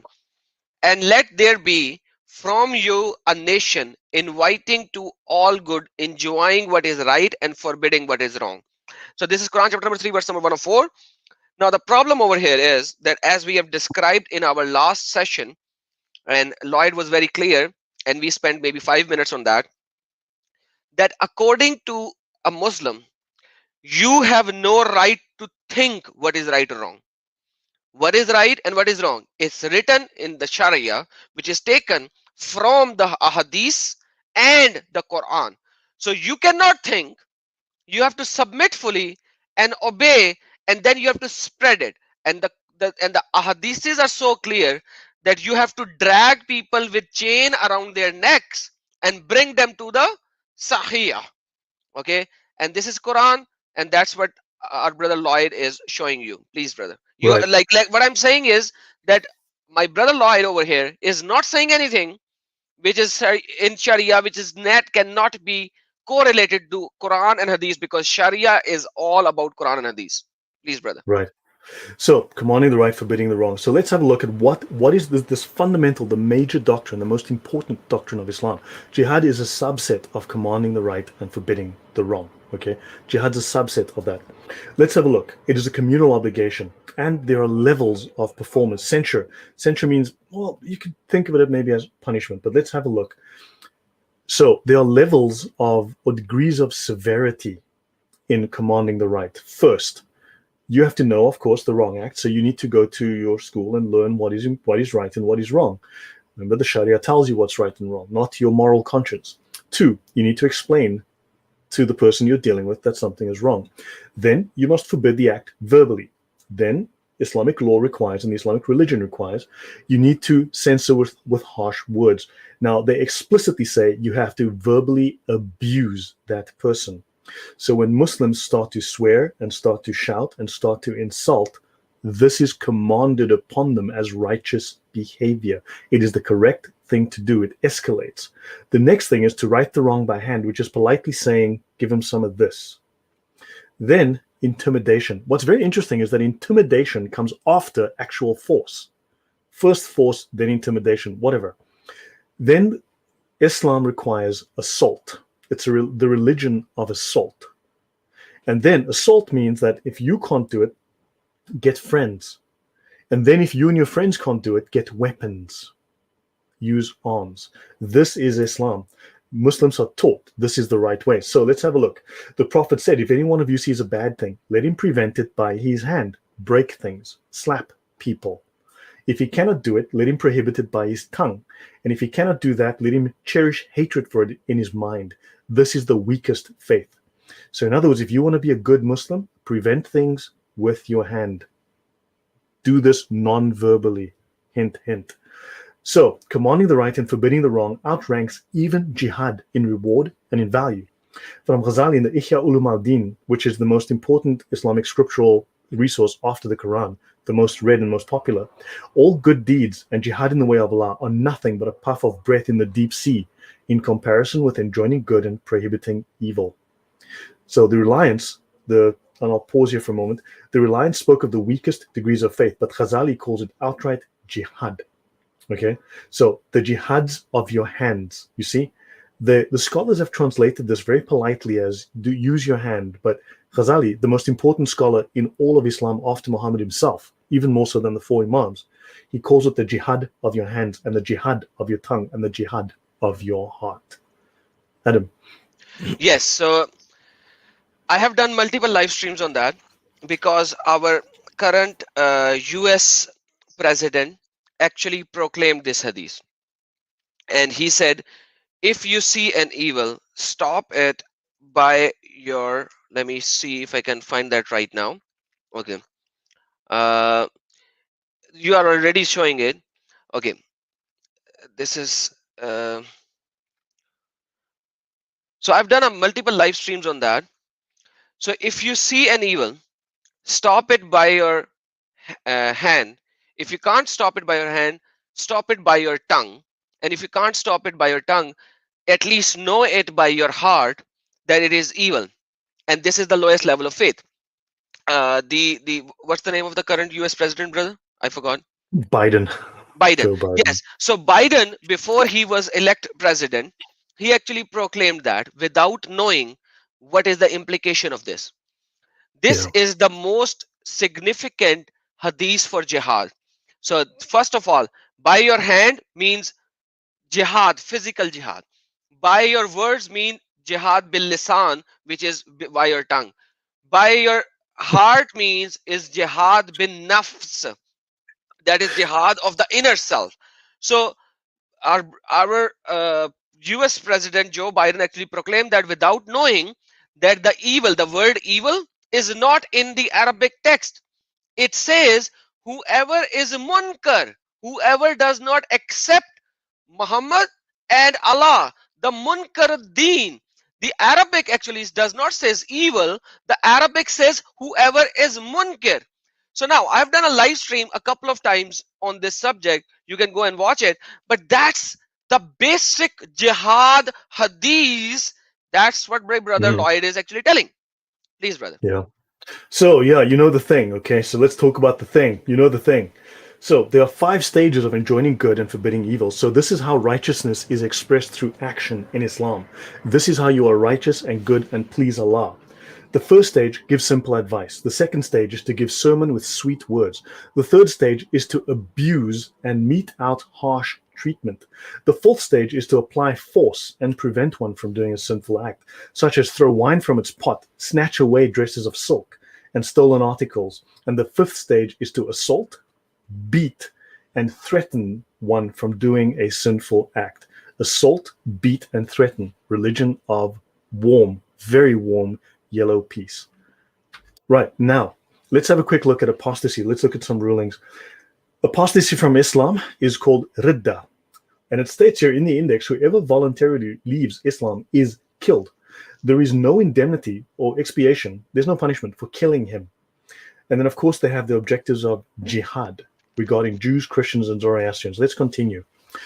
The ruling on apostasy. Leaving Islam is the ugliest form of unbelief, kufr, and it is the worst. When a person who has reached puberty and is sane voluntarily apostatizes from Islam, he deserves to be killed. Section O, 8.1. When a person who has reached puberty, blah, blah, blah. So ask him to repent. If he does, it is accepted. If he refuses, he is immediately killed. This is unambiguous. There is no So indemnity. unambiguous, Yeah. so unambiguous that there are so many ahadiths which says Mhm. whoever changes the religion, kill him, kill Mhm. him. And it's not just one; it is so many that that even what you are saying, because what you are saying is uh, Sharia. according to the Sharia, because Sharia later on added that you have to first proclaim them Islam for a few days and etc etc. But like if you look at the hadiths, whoever changes the religion, kill him. Whoever changes the religion, kill him. Even Ali, if I scroll down, it should be here. Hold on, it should be here. These are all hadiths saying whoever changes the religion, kill him. They are all sahih. But I want to go down to, yes, this one. So Ali burned some apostates, and Ibn Abbas told him, "Hey Ali, why did you burn them? Because you the punishment of burning is for Allah. You should have killed them according to the statements of Allah. Apostle, whoever changes the religion, kill him."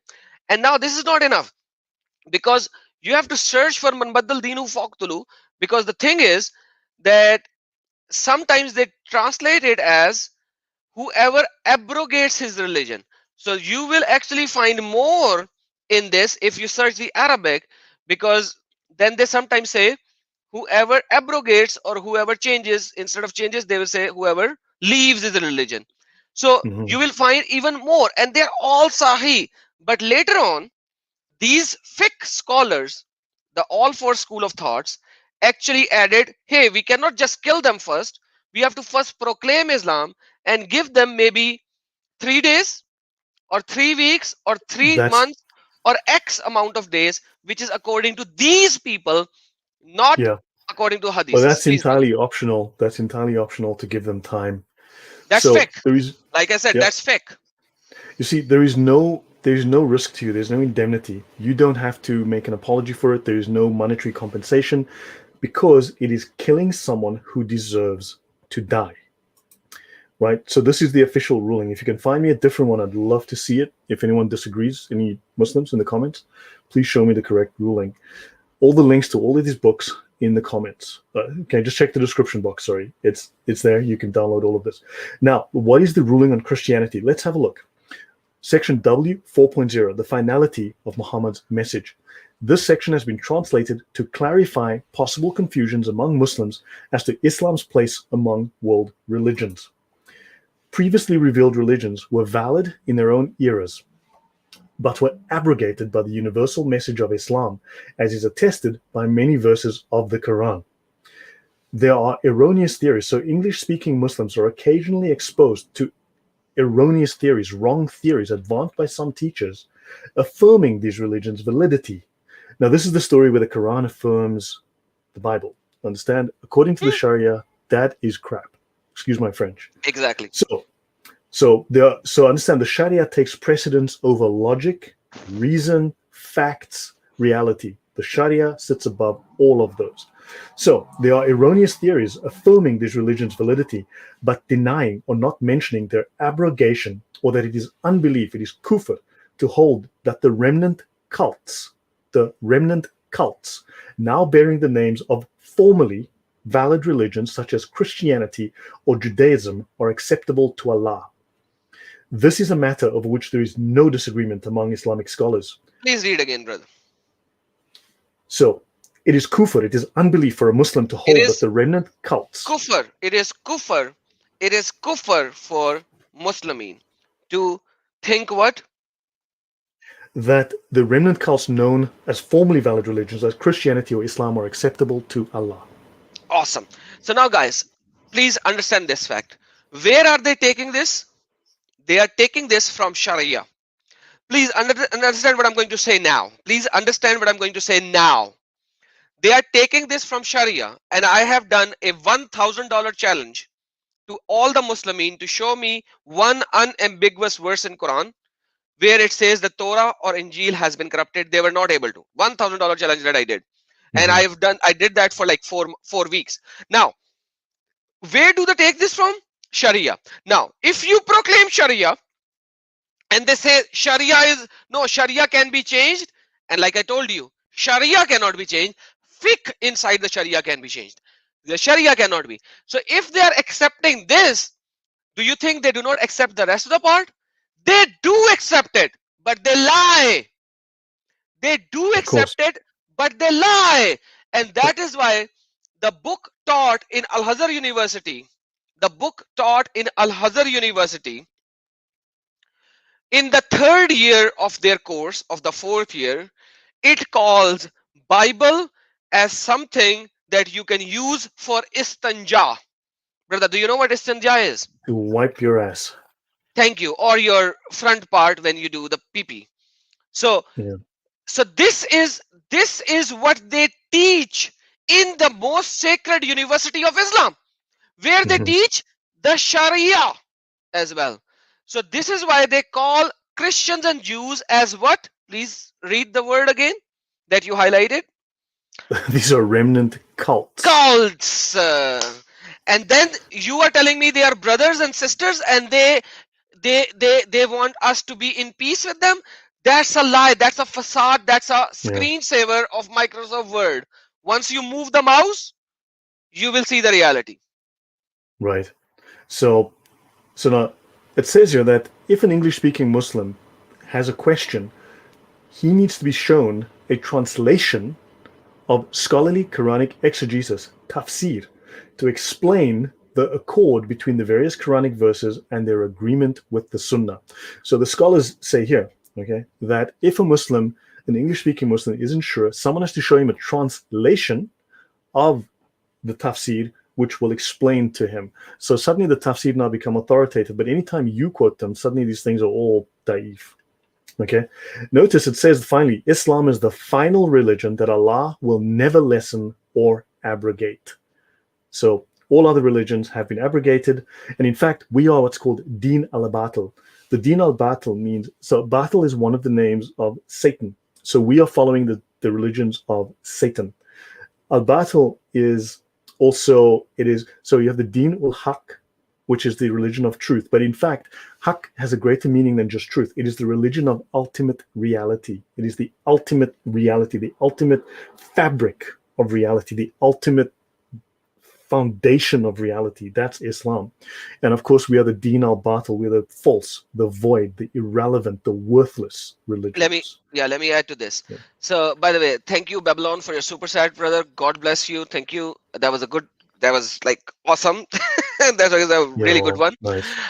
And please support our brother Lloyd on his channel by subscribing to his channel. He is doing a great, marvelous job. He's going into the meat of the subject, which even I do not go. I tell the stuff in a layman terminology. He has studied these things inside out. He's giving you a PhD level or master's level lectures where I am telling you just a bachelor level stuff. But now let's going into the meat. Dinul Haq. Who is Haq? Haq is the ultimate truth. So Jesus said, I am the truth, right? Quran also claims Jesus is the truth, but that's Jesus is al-Haq. That's what Quran claims. I've done live streams on that. Anyhow, now, the ultimate truth is Haq. Quran claims that the Islam is Haq. What is Batil? Batil is something that has nothing to do with Haq. That has nothing to do with truth. The Mhm. exact opposite of ultimate truth. What is the exact opposite of ultimate truth, guys? Do you know what is the opposite of Jesus? As you are a Christian, so I'm going to give you your Satan. layman term. What is the opposite of ultimate truth? The opposite of Evil. ultimate truth is evil. Who's Satan. evil? Evil. Satan. Satan. So everything else is Satan. Only Islam is the truth. That's what Hmm. my brother Lloyd is saying over here. Please, brother. Yeah. And that's why we are evil to them. We are evil. Hmm. We are practicing evil, and therefore they need to command the right and forbid the wrong. We are the wrong that they must forbid. And we are not saying that. Their own books are saying that. We are showing you on the screen. Please, brother. Right. So now, Islam, always casting the first stone. So, chapter 012.0, the penalty for fornication and sodomy. So, let's have a look. The legal penalty is obligatorily imposed upon anyone who fornicates or commits sodomy. Right? Do you have a license for sex? Right? No matter whether the person is Muslim, non Muslim subject of the Islamic State, or someone who has left Islam. So, death penalty. Right? So, let's have a look. If the offender is blah, blah, blah, so he or she is stoned to death. This is why it still happens. Okay? They are stoned to death. The penalty consists, and if the offender is someone blah, blah, blah, the secondary penalty is being scourged 100 stripes with a whip, which may actually kill you and does kill people. So if the penalty is stoning and it's a pregnant woman is not stoned until she gives birth and the child can suffice with the milk of another woman. Then you can stone her to death. This is Okay, the rule. so Yeah. let me add some certain things over here. These three rulings, these three rulings, after the consensus, actually added to 1, 2, and 3 in this way. And brother Lloyd, you can definitely disagree with me. But after Mhm. the consensus, the later on, they came into these 1, 2, 3 because these rulings are part of Sharia, but then the fiqh comes in and which defines them in a different chain. If you are a married person, then you will be stoned to death if you do adultery. Okay. If you are not a married person and you do adultery, then you will have 100 what do you call it, hunters Stripes, or lashes, stripes lashes, slash lashes, lashes. right? And in that you can very well die, but you will be given 100 of them with the full force. Now the Mhm. third part is very, very important. Okay, because what happened was that a woman came to Muhammad. This is a hadith and I've shown that multiple times in Quran. A woman, sorry, multiple time in my live streams. um, a woman came to Muhammad and she said, hey Muhammad, I have committed adultery, but I am pregnant. Muhammad said, okay, go back and come back when you actually give birth to the child. Woman went back, came back after she had a child in her hand. Muhammad said, okay, does this child has anybody else to feed? She's like, no, I'm breastfeeding this child. And Muhammad said, okay, go back, come back to me when this child is able to walk and eat of his own.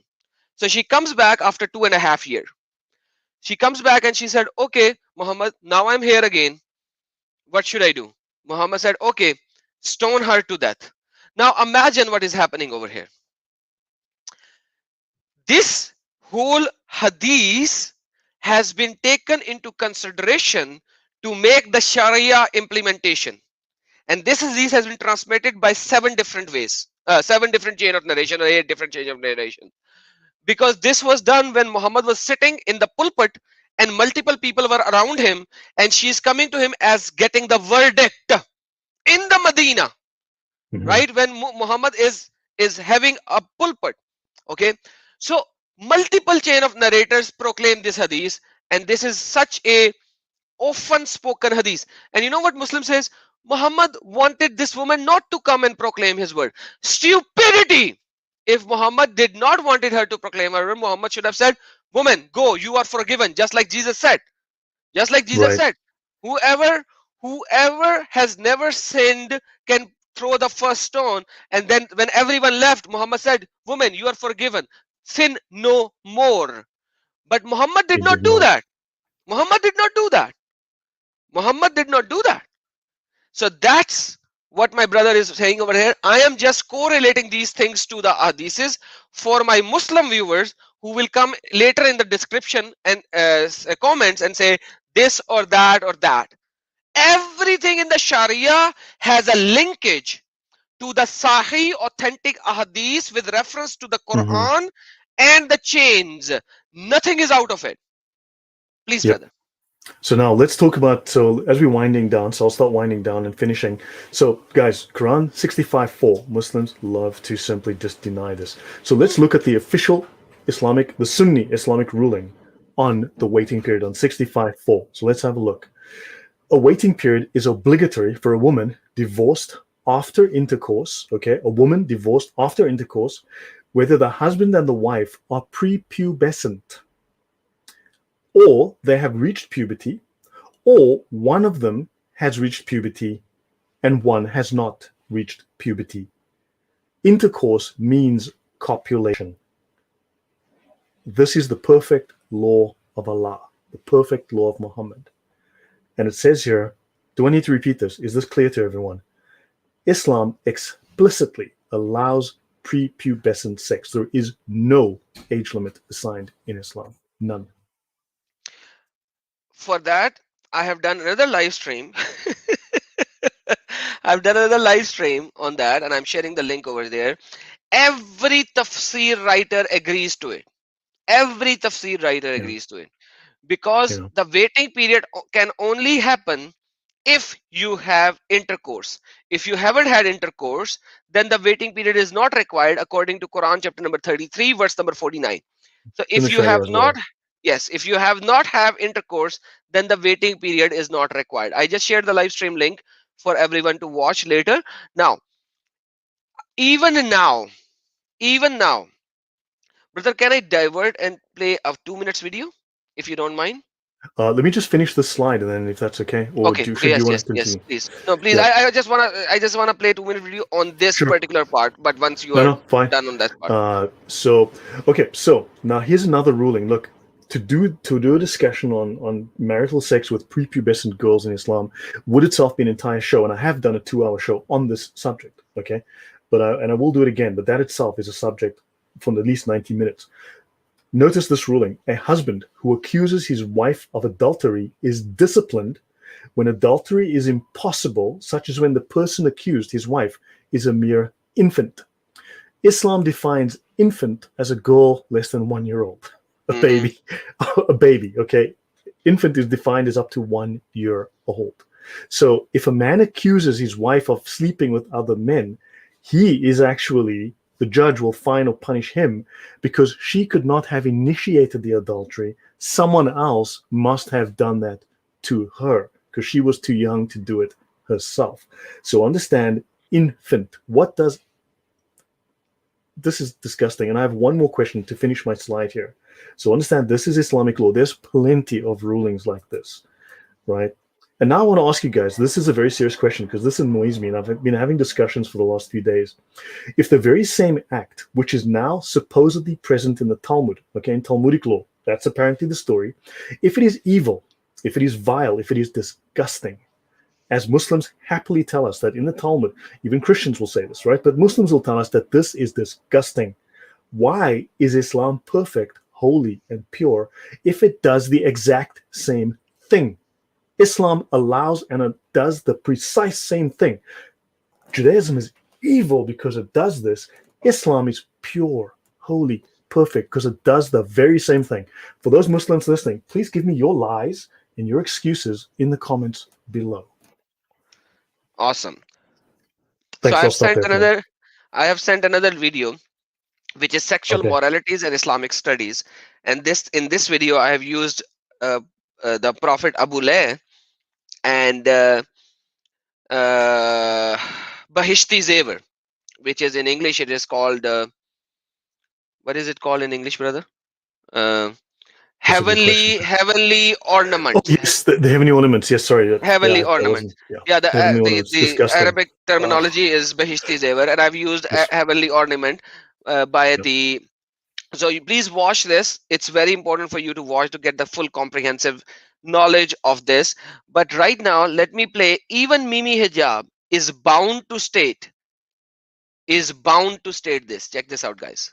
If you look just at the Quran, you will get the indication that you can have sexual intercourse with a 5-year-old. If you just read the Quran, it is halal. It would be halal to have sexual intercourse with a 5-year-old. And the ones who had never been pubescent before. So you see what he said, right? You see what he said. if we look at the Quran, and I've done a live stream, I've sent you the link for that as well. If we look at the Quran, you will find it that you can actually have it pre-pubescent. How much pre-pubescent? Now this interview that I'm going to show you right now, it's in Arabic, in the Arabic in Egypt, on a live TV telecast, in a live telecast. Check this out. يعني كلام صحيح البخاري، نعم. كلام الفتح، كلام الحافظ في الفتح، كل ده بيقول انه الاتفاق على انه الكلام هنا على الصغيرة التي لم تبلغ الحيض بعد، يجوز تزويجها وإن لم يحدث وفاق تطليقها، والشرع قال هذا فعدتها كذا. مين اللي قال الكلام ده زي ما بقول لحضرتك كده؟ ولا لم يحدث الصغيرة، يعني الصغيرة اللي هي لم تبلغ الحيض يجوز. نعم. يجوز الكلام تزويجها. طبعا الكلام ليس كلامي، انما الكلام على ايه؟ يعني تبقى مثلا كم سنة؟ يعني 10 سنين، 9 سنين، 8 سنين. لم يتحدث سن. الحقيقة لم يتحدث سن للزواج. لا، الشريعة الإسلامية كلها، هات لي حد يقول لي اتحدث سن بيوم، بسنة، ب10، ب15، ب20. انت على كده بقى، انت ممكن وهي لسه طفلة بقى شهر او شهرين بقى، ان شاء الله حتى يوم. Even 1 day old. Even 1 day old. And this is how the Bahishti Zevar, the heavenly ornament, which is actually written for the woman, right, describes through these Sharia, which is taken from the Quran and the Ahadith, and it expands into that. So I don't think I have to say anything more, brother. Man, this is just shocking. So moving forward, so let's finish up. So guys, I want to introduce you to the Hedaya. This is the Hanafi Sharia manual. Okay, 4 volumes, nearly 2,700 pages. Yes, he did, 1 day old. So you can read plenty. The Hedaya is a gold mine. The thefts which occasion amputation on the manner of cutting off the limb of a thief. If you ever wanted to know, you can go and get 20 pages of information on how exactly to cut off and when to cut off. On the manner of waging war, of plunder, and the division thereof. Piracy, in other words. Okay, then you have the conquest of infidels, of tithes and tributes, on jizya, and the laws concerning apostates. This is a very, very detailed manual, much more so than the Reliance of the Traveler, which is a compendium. It's like a 1-volume compendium. This is 4 volumes with thousands of pages. So let's have a look. Jizya and the Quran. Okay, so now you've got jizya, right? So fight against those who've been given the scriptures, Jews and the Christians, and they forbid not what Allah has forbidden. Okay, and they must be brought low, abased. Okay, they must be humiliated. Let's have a look and see what the Hedaya says. Hey, brother, hold on, please. Please hold on. Sorry, the people are still stuck to that particular point. Okay. Guys, can you please go back to the one slide back, please? One slide back, where you talked about Hanafi school, Hedaya. Okay, guys, I'm sharing the link again. Guys, Imam Ashraf Ali Thanvi is a Hanafi, right? He extracted Hanafi scholar Imam Abu Hanifa, that my brother Lloyd is actually going to explain even further on the Jizya point. He expanded on Imam Abu Hanifa and his statements of the Sharia manual, okay, which is in Hedaya. And then he wrote this. So in his book, which I described in this link, and I've showed the book and I've showed the links to everyone, he says 1 day old, and if you penetrate and rips apart the front passage and the back passage, you should not have any more sex with that baby. Please go and watch the live stream after this one. Imam Abu Hanifa is one of the major scholar of Islam. He's not some XYZ guy. Okay, so because the child is too little, if you rips apart the passage of the front and the back, because they are too close and they are just separated by a small skin, I don't want to say anything more, brother. But like, because you guys were dwelling into that, so that's why I just expanded to that. And let's look at that ruling. This is like, I'm not going to go, I don't want to belabor this point, but I want to bring up this ruling. when a man has had sexual intercourse with a girl under the age of 9 years and has ruptured the parts, it is unlawful for him to have further connection with her, but she is not released from her ties if connected with him by marriage or slavery. If no rupture has taken place, the prohibition is not incurred, and he can go and diddle her at will.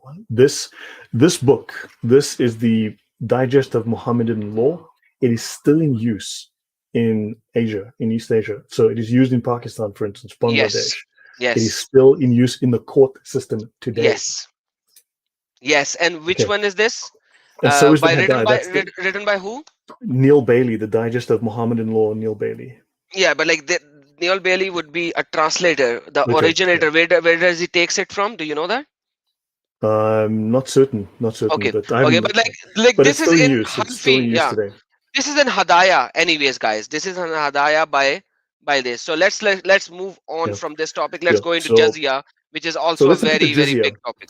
So Jizya is known as capitation tax. Now you know what decapitation is. If you don't pay the capitation tax, you will be decapitated.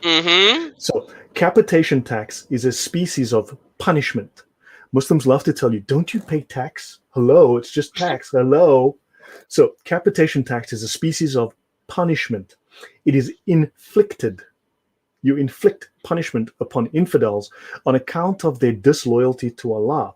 Whence it is called Jizya, which is derived from Jizya, meaning retribution, vengeance. Jizya is vengeance upon the dhimmi. The dhimmis. Right. And of course, when they speak of this, a base, this phrase, a base, in the previous hadith, in 929, in Tafsir Ibn Abbas, right? A base means to belittle or to degrade, to humiliate, to demean, to disgrace them. In other words, Muslims must humiliate you. There is no sense of honor, because if they treat you with honor and respect, then they're violating the Sharia. They're violating Allah. Exactly. You must not be treated with respect. Let me add to this point. I'm sharing my screen. This is Tafsir Ibn Kathir of Quran chapter number 9, verse number 29, and verse number 29 ends with Wahum Zaghirun, so that they should be humiliated, and it says disgraced, humiliated, belittled. Therefore, Muslims are not allowed to honor the people of Dhammis, they are Dhammis, or elevate them above Muslims, for they are miserable, disgraced, humiliated. Imam Muslim recorded from Abu Huraira that the Prophet said, etc. But I'm not going to go into the detail. I'm just going to tell you, when they say hatta yu'tul jizya, until they give the jizya or embrace Islam, so that they would be humiliated, disgraced, belittled. So whatever my brother Lloyd is saying, it is Quranic. Even though that he's reading Sharia, it is Quranic. And this is Quran chapter number 9, verse number 29. Let me just show you that Wahum Zaghirun is Quranic. Quran chapter number 9, verse number 29. It is Quranic. Wahum Zaghirun. They translated as subdued, but here it says humbled. But the real essence of this word is so that they would be humiliated, disgraced, and all that.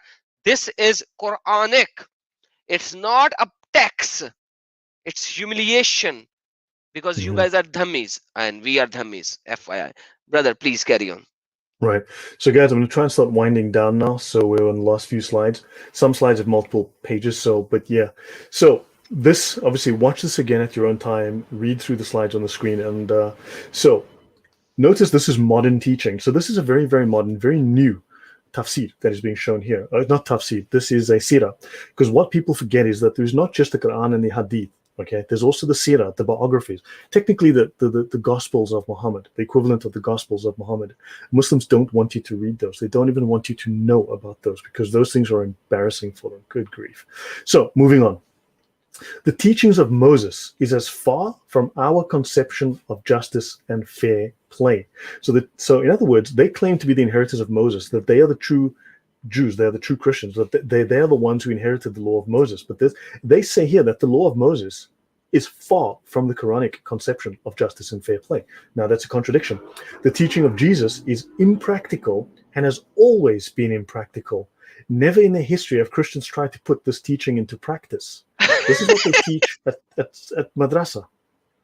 Only the teaching of Islam is practical, one which has been both preached and practiced by its exponents, and the practice of which can create and maintain peace in the world. The religion of yellow peace, warm peace, peace that comes out of the back of a camel. But I'm not sure that that's the right kind of peace. I think you spelled that wrong. I can only laugh on that, man. Sorry, man. So let me just finish this slide. So the practical verdict of the Christian peoples is that war is the real teaching of the New Testament. Turning the other cheek was either an opportunist teaching dictated by the helplessness of early Christians. We only said that because we were weak, turning the other cheek. So in other words, the New Testament teaches war, and they are defending themselves from us because we are going to make war on them, because our gospel, the New Testament, teaches to make war, and they are just defending themselves. So Islam does not teach aggression as did Moses. Moses taught aggression, nor does it, like present day and corrupt Christianity, preach a contradiction. It does not ask us to turn the other cheek and at the same time to sell our clothes to buy a sword. The teaching of Islam fits the natural instincts of man and promotes peace in the only natural way. Islam forbids aggression, but it urges us to fight if failure to fight jeopardizes peace, and if peace would promote war. If failure to fight means the extirpation or the death of free belief and of the search for truth, it is our duty to fight. In Islam, you do not search for truth. The Sharia tells you what is true. If the Sharia said the sky is bright pink with yellow stripes, that is Then true, it and is. your lying eyes are wrong. Exactly. So now let's have a look at the actual ruling on jihad. Now, there are multiple kinds of jihad. There are these 14 that we know of, 14 kinds of jihad, not just the 3 we're familiar with. But understand, there's the colloquial meaning, the dictionary, the basic meaning, but there's also the legal, the shari definition, the legal, lawful definition. The caliph makes war upon Jews, Christians, and Zoroastrians, provided he has invited them to enter Islam in faith and practice. And if they will not, he invites them to pay the jizya. Now notice this is contradicted elsewhere. Even the Sharia contradicts itself. Every rule I teach you today can be broken. There is not one that they cannot break. Understand this. There is not a single absolute rule anywhere in all of Islam. Now the war continues until they become Muslims. So Muslims must make war. Else they must pay the non-Muslim poll tax in accordance with the word of Allah. Fight those who do not believe in Allah until they pay the poll tax out of hand and are humbled. Quran So 9:29. Correct. Now let's look at the formal ruling. That was the objectives of jihad. Now let's look at the actual ruling of jihad. Jihad means to war against non-Muslims. It is etymologically derived from the word mujahada, signifying warfare to establish the religion. The scriptural basis for jihad prior to the ijma, the scholarly consensus, are Quranic verses 2:216. Fighting is prescribed for you. The only absolute rule is disrespect non-Muslims. Yes, that is true, Eric. 2, slay them wherever you find them, Quran 4:89. And 3, fight the idolaters utterly, Quran 9:36. Notice they always say that we take the Quran out of context. Here the Sharia is just quoting a few words, not even the whole chapter, the whole passage, not even the whole sentence. And it's saying, that's it. It's very plain. It's obvious. It's in your face. And Muslims say we are out of context.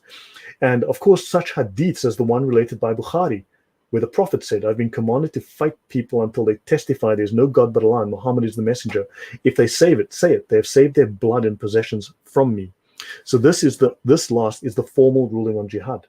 Okay. Now I will tell you that I did remove a small section because that small section is a translation or piece added by the translator of this book. I removed it because it is not in the original Arabic. It was added. So therefore you cannot always trust what you read. Get a second source, a third source. Okay, cross-reference. The translator added a section that says that the Prophet says that, there's the lesser jihad and the great. That is based on a false hadith, not even a weak hadith, a fake hadith. Okay, so that hadith is considered fabricated by many scholars, and I've done shows on that before. And it was inserted by the translator to try to soften this message. It's a lie, Adam. No, sir, you're absolutely right. You're absolutely right, because that hadith, which is a fabricated hadith, it goes against Quran. Let me add to something over here.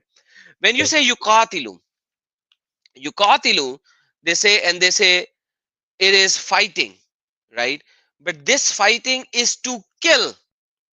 That is why qatl means kill. Yeah. So Yep. kutal means fight, qatal means kill. So this is like fight to kill. When you actually want to have a fight, the wrist fight, you have harab. You have harab, not yukatilu. And in Quran, you will see harab very little, and you will see yukatilu or kutila more times than you see harab. For example, let me give you another example. When Abu Bakr did the fighting against the apostate, that fight is called Harbur Ridda, the fight against the leaver of Islam, the apostate of Islam. Harbur Ridda. Why did they not say Kutil Ridda? You know, because in Arabic, and this is the same classical Arabic, this is not new Arabic, because we are talking about the same Abu Bakr right after Muhammad. So it's the same classical Arabic, it's not new Arabic. So why does it say Harbur Ridda instead of Qatal Ribba? Kutil Ribba, not Qatal. Qatal will mean kill. Kutil. Kutil means with the pesh instead of a dash, the pesh. So you see the problem over here. These Muslimin of the West, especially the scholars, they are lying to their Muslims and to us. And this is what we are showing, how much of a lie it is. This is an extreme knowledge that you are getting from the original sources all the way inside. It's not KFC, guys. Please, brother. Right. So just to run this down to finish, guys. So yeah. So for instance, if you move to the Muslim lands, right, under the Sharia, if they've imposed their law, if you stay there for a year, you become a dhimmi. You can never leave again. You cannot return to the Dar al-Harb. The Dar al-Harb is the house of war. So the lands of Islam are the Dar al-Islam, and anything outside of their borders is the house of war. This is the house that is always, the territory, always under threat of invasion and assault by Islamic armies. Okay? So the wealth of the residents of enemy territory, all territory outside of Islamic lands, is enemy territory that is gathered by the Muslims. And if it is gathered without fighting, it will be spent upon the interests of the Muslims. In other words, for their army. Okay, Jizya is imposed upon the people of the book. It states here. Notice men and women are booty due to the permissibility of their enslavement. So yes, in Islam, slavery is still law. They can enslave you anytime they like. So again, in the Tafsir Fath al-Bari, this is the major commentary. Not only the Quran has commentaries, even the Hadith have commentaries. He says commentaries. So, yes, and Fath al-Bari is the major commentary on Bukhari. And they say here, I've been commanded to fight the people. So understand, so this continues. Now notice the people of innovation, okay, so we must accept the Sharia as revelation. The Sharia is considered revelation in the Fath al-Bari. We understand from the Hadith that whoever restrains from declaring Tawhid must be fought. So how can we leave fighting those who pay the jizya? How can they not fight those, okay, and make pacts? So the intent of jizya is so that they will be forced towards Islam until they enter Islam or accept what will lead them to Islam. They must make you a Muslim. There is no compulsion. This is not true. The scholars here, this Tafsir Sahih Bukhari, the Fath al-Bari, this is a compilation between Al-Azhar University and Medina University. The two top Islamic seminaries have written this, and these are their rulings, right? So let me continue here. So understand, no compulsion. So subject to the original penalty, which is destruction. In other words, idolaters, which is us, must be killed. We are subject to the original penalty, which is death. So it is lawful to make slaves of the idolaters. And by reducing them to slavery, they are deprived of power over themselves. They are deprived of power over their own selves by imposition of capitation tax.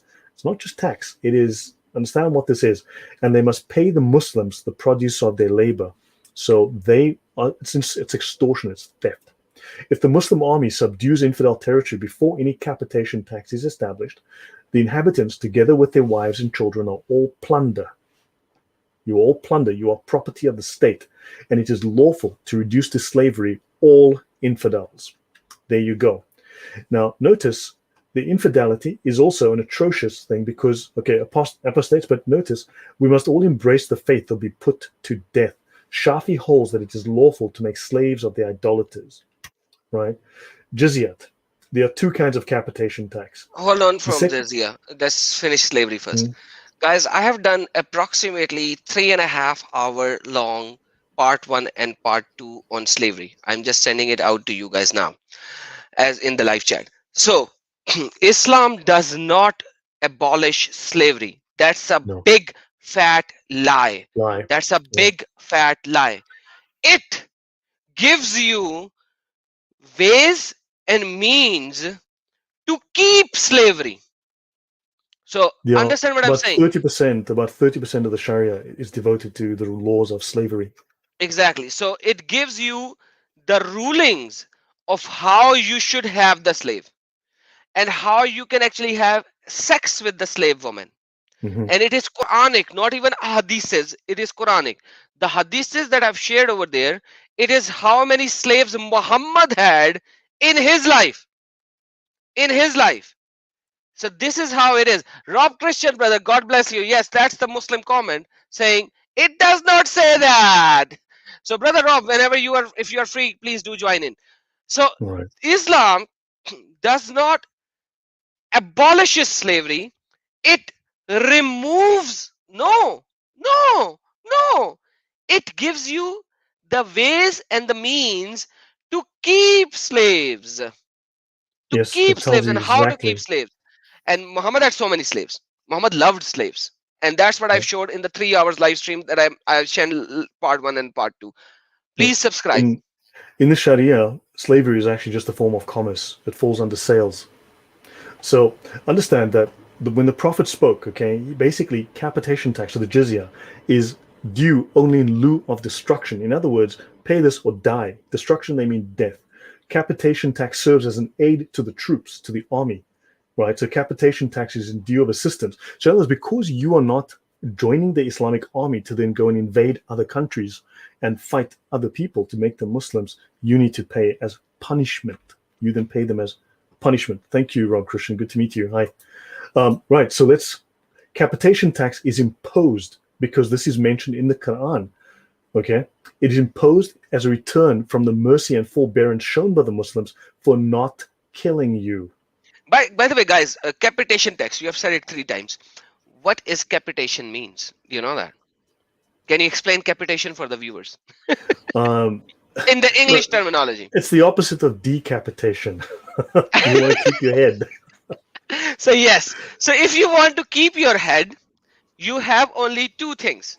Either pay jizya, which they proclaim it's a protection tax. Okay, protection tax against who?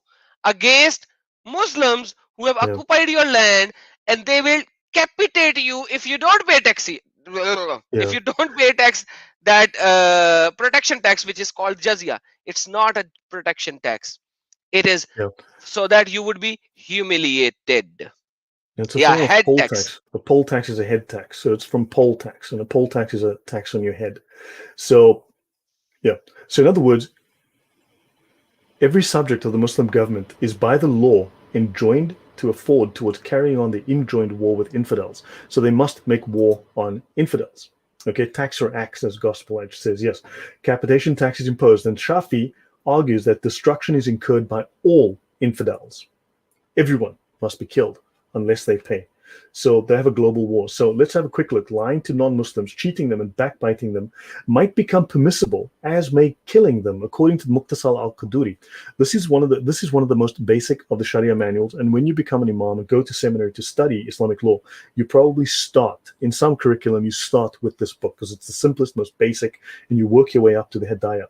The Muslim is not to lose sight of Islamic injunctions. One may not be nice to people at the expense of compromising Islamic principles. Remember that, okay? Don't be nice to people if it means that you're going to have to violate Islamic principles. And even if Moses were alive on the earth today, Moses would have no option but to follow Muhammad, right? Uh-huh. Slay the polytheists. Sorry, yeah. Slay the polytheists, lie in ambush for them everywhere. This is in Shafei's Risala, okay? The Risala is effectively obsolete. There were two versions of the Risala. He wrote one early, he wrote one late. All this knowledge has been absorbed and put into the reliance of the traveler. Fight those who do not practice the religion of truth, of those who have been given the book until they pay the jizya. The apostle said, I shall continue to fight unbelievers.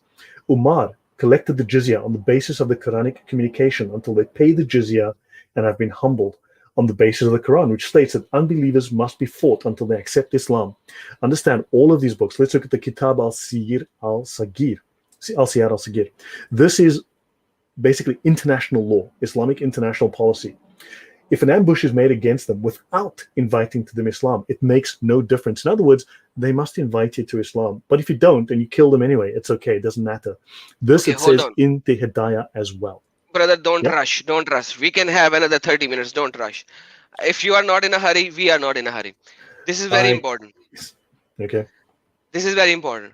Muhammad, guys, Muhammad, even the Ghazwa Uhud, which is the first battle, Ghazwa Badr, sorry, Ghazwa Badr, the first battle of Muhammad, which they claim that it is a defensive war. Do you guys know that Muhammad did 4 battles before Ghazwa Badr Mhm. on the caravans of the people? He did 4 initial battles. Ghazwa Badr, the first battle that they say that it was defensive, dude, that was in retaliation of Muhammad's battles on the caravans. It Mhm. was not something that the Meccan just came upon Muhammad. 4 battles were done before this. You see, when Muslims come and proclaim to you, hey brother, we know this and we know that, this is stupidity. Literally, most of the Muslims do not even know that Muhammad, none of the single conquest was actually defensive. They were because of the oppression. So the first battle was expedition of Hamza. Okay, expedition of Hamza. The second was Ubaidah. The third was Al-Kharar, and then of Wadan, and then of Bawat, and then came the Badr. So 4 battles Muhammad actually sent troops to kill or to capture or to rob. However you may like to Mhm. take it. It does not matter. Kill, capture or rob, does not matter. And the last battle that they did in Bawat, they actually not only killed, captured and taken their Male Ghanimat. Male Ghanimat, can you please translate if you remember? The capture of war as the booty of the war. And they took it to Muhammad. After that, Badr happened. After that, the Kuffar Makkah came upon Muhammad. So it was not something that just happened out of the ordinary. Hey, Muhammad has some tribe in Medina, we should have fight with him. No, Muhammad was the initiator of those. Right. Muhammad was the initiator of those. Right. So please now read this thing again, the last 2 sentences. Please, brother. I Right. beg you to please read them again. So if ambush is made against them, the disbelievers in the daytime or during the night, without inviting them to Islam, it makes no difference. No difference. So, It in makes fact, no difference.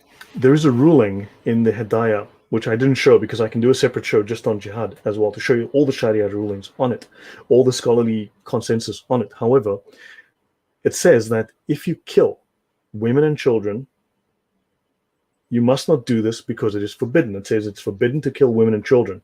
But then the very next sentence says, but if you do kill them, it's okay because they're not Muslims. Oh, there are so many hadiths on that. Yeah, So it says when, there's no punishment. They're not Muslims, so it's fine. yeah, because there are so many hadiths on them. At the time of Khaybar, they were making raids on the polytheist, and they said, the people said to them, hey Muhammad, these on the night raids, women and children are being killed. Women and children are being killed. And you know what Muhammad said? They are of them. They are they are of them. So you do not have to worry. Let me share this hadith so that people will Yeah, not say, hey, Adam is yeah. saying something or you are saying I'm something just wrong. showing the ruling on slaying of Sorry, women brother. and children as well. But yeah, no, Sorry, no brother. worries. It's fine. I took No control. worries. Sorry, my Yeah, bad.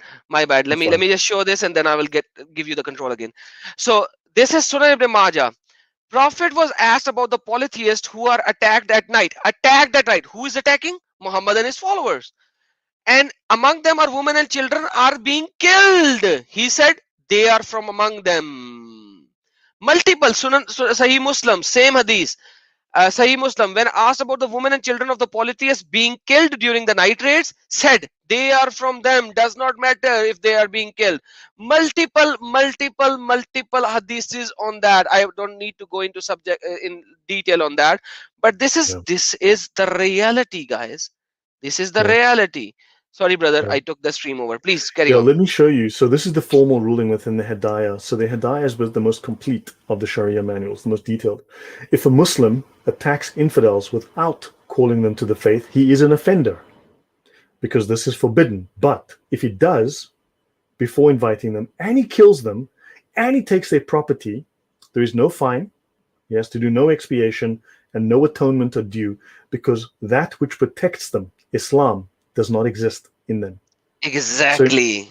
and then they go on in the same manner as the slaying of women and children or infant children, in the same manner, just as the slaying of women or infant children of infidels is forbidden. But if a Muslim were to kill them, you are not liable to a fine. It's okay. Don't do it. But if you do it, it's okay. Hold on, brother. Hold on. I gotta share something. Now once again.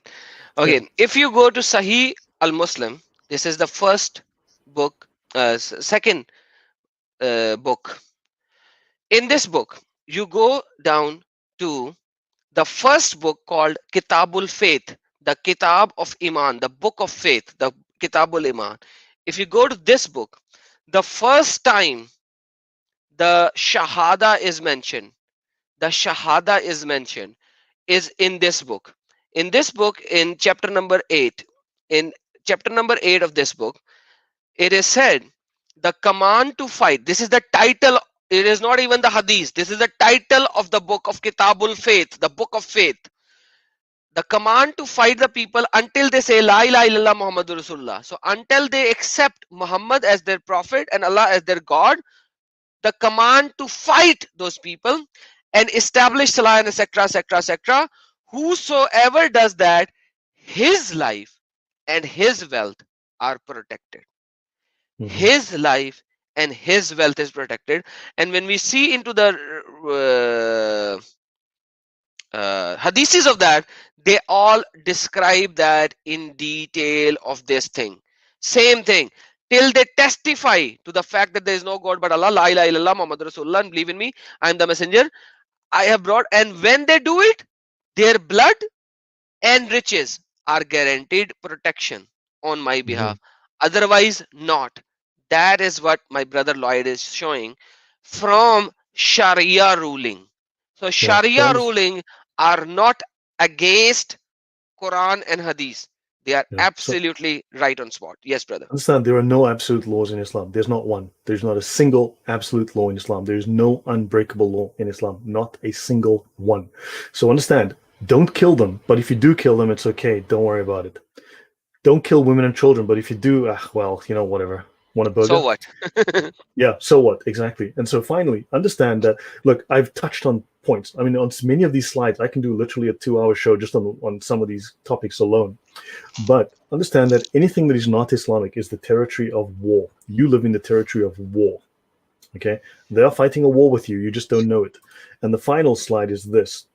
So there's the prohibition of warlike operations during the sacred months. So the prohibition of sacred operations during the sacred months has been abrogated.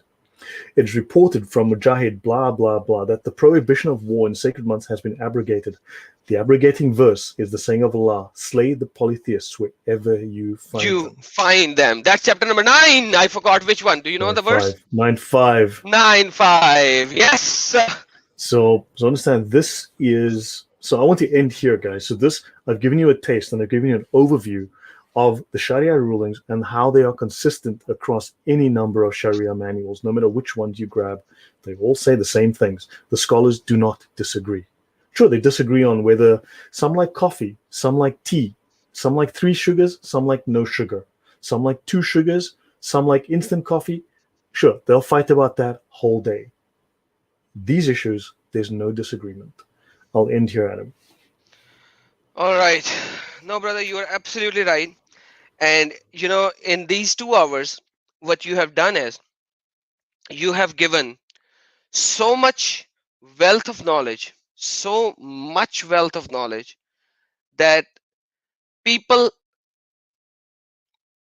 has to dwell into it and understand it, because this is the reality. And the Muslims who are on my channel, and I know that you guys are listening and watching, who wants to come up, now is the time to come up. Instead of stating something in the chat later on, why don't you just come up right now, right here, and explain? Well, This is the my time. point here, it's 11:30 for me almost, and I have. What we can do is I can stay a few minutes, but what we can do is we can schedule a show where they can come on and debate or discuss what we have shown here if they want to, because I don't want to be up too late. Oh no, that's okay. But like, even though if you are not here, even though if you are here, you are going to demolish them fully. But Hmm? even with a child like me, they run away. They just run away every time. Why do they run Yeah. away? It shows their issues. By the way, brothers, guys, and sisters, whoever are watching, this brother Lloyd, I have watched his channel. Quite frankly, I have not seen anybody going into this depth of Sharia to this extent. And he has the terminologies that these use. I don't even remember these terminologies. This guy does. So please subscribe to his channel if you want to know the terminologies and you want to come into apologetics and to work with these people. This is his channel link. I have shared it multiple times already. Subscribe to his channel, Thank you. support this brother. If I am supporting him, if I am going into his channel and learning from him, for these terminologies and Sharia, dude, I haven't studied the Sharia. I was in a Muslim country, so I know what is implemented there. I have studied Quran, I have studied Tafsir, I've studied Sunnah. But how these things actually correlate perfectly into Sharia, this is not my cup of tea. This is your cup of tea, and you are doing that. And every time somebody will come up with a Sharia, I'm gonna hit you and I'm gonna say, "Hey, brother Lloyd, why don't you come up and tell us Right. about the Sharia?" And anybody who has to have a debate or a discussion with Lloyd, they can come to my Discord channel. They can arrange a meeting with him to talk about Sharia or Talmud or anything. Once again, remember, we are not Jews. We don't support Jews. But what is right, we proclaim. That's the Yeah. reality. Yeah, So we just want to be honest. And also, I don't think we can call people by lying about them. We tell the truth about Islam. We want to tell the truth about whatever the Jewish scriptures are. And I think by offending deliberately, look, we're not deliberately trying to offend Muslims, but speaking the truth is offensive to them. Revealing the Sharia is offensive to them. What can we do? But we speak the truth, and by lying about things, we're not making it better. So we just want to speak the truth. exactly. And everyone, thank you so very much for the support. And the Murtad of ex-Muslim, welcome, brother. Um, thank you, and happy Eid to the Muslimin who are enjoying Eid, which is a very very pagan festival. Uh, God bless you all. And once again, anything that we have stated, either me or Lloyd, in any of the we have backed it up with the authentic sources. Yeah. If you think we are wrong, I always invite and share the invite to come up live. And I did that on StreamYard just because, so that certain Muslimin who stated last time that we were not given the invite, now is the time. Do you want to come up? Do you want to refute anything we stated? We are here. We are backed up by your own sources. By your own sources. I'd say, That look, everything that I've used here is linked in the description box. If you're Muslim, go and read your own sources. Grab your Sharia manuals. If there's one that contradicts this and says something else that gives you a different definition of jihad, please show it to me. I'd love to see it. Okay? So, and then explain to me why the four perfect imams, have made all of these mistakes. I'd love to know. Right? So, understand, read your sources and then come and tell me how I misread them. Show us that is something that we missed. You're going to have a very hard time doing that. But yeah, Read your sources. Let me know if they're the wrong sources. If they are the wrong sources, why are they the wrong sources? And tell me, make a comment, which are the correct ones? Which is the correct? Which is the right? Which is the authoritative Sharia? Which one should I be reading, buddy? Exactly. And brother, can you give the answer to the debit try? Because I have my answer, but is there something What is written in David the Sharia? asking? Adam Seeker, I'm always curious how much the jizya. Oh, how much is the so the jizya was an amount of basically, look, if you look at a percentage amount, it's up to okay. There is no maximum that is set, so they could force you to pay, but at least typically, historically, it's about. I have a show on this. I actually do have a show on Demis and Jizya on my channel. Very detailed, very lengthy. It covers like 60 pages Can you of share the rulings. link? 50%. Man, I'd have to have a look in my channel, but it's about. So typically, it's 50% of whatever you produce in a year, be it financial or be it your produce on your farm. So they will take 50%. So it's going to leave you heavily impoverished. They could take more. There is a minimum amount, which is typically about 25%. There is an amount, they call it, I think, and also they, in some cases, they will limit it by your financial status. So if you are So poor, they charge you 1 dinar, and then it goes up to 3 dinar, up to 12 dinars, which would be the equivalent of like they even have a dollar amount, in fact, but basically up to 50% of your income, possibly more. Depends how well you negotiate or how vicious they are to you. so let me repeat. I've stated that multiple times in the past. So what you are agreeing with me that Jizya does not have a fixed ruling, unlike when Muslim claims that Muslim has to pay zakat, which is only 2.5% on the saving, not on what they earn, but on the saving what they saved in the last 1 year. That's zakat. Yeah, But when you there's are a talking minimum about amount, there's no Jizya, maximum. Yeah. yeah, but when you talk about Jizya, usually the minimum is 50%, 25% of your earning, not on your saving, but on your earning, 25% of your earning, not on your saving, whereas zakat is on your saving and it's not 25%, it's 2.5%. Jizya is 25% on your earning, not on your saving, and it can be any X amount. There is no legal limit of the upper. Is that correct, brother? If I recall, yes. I'm putting the link in the chat now.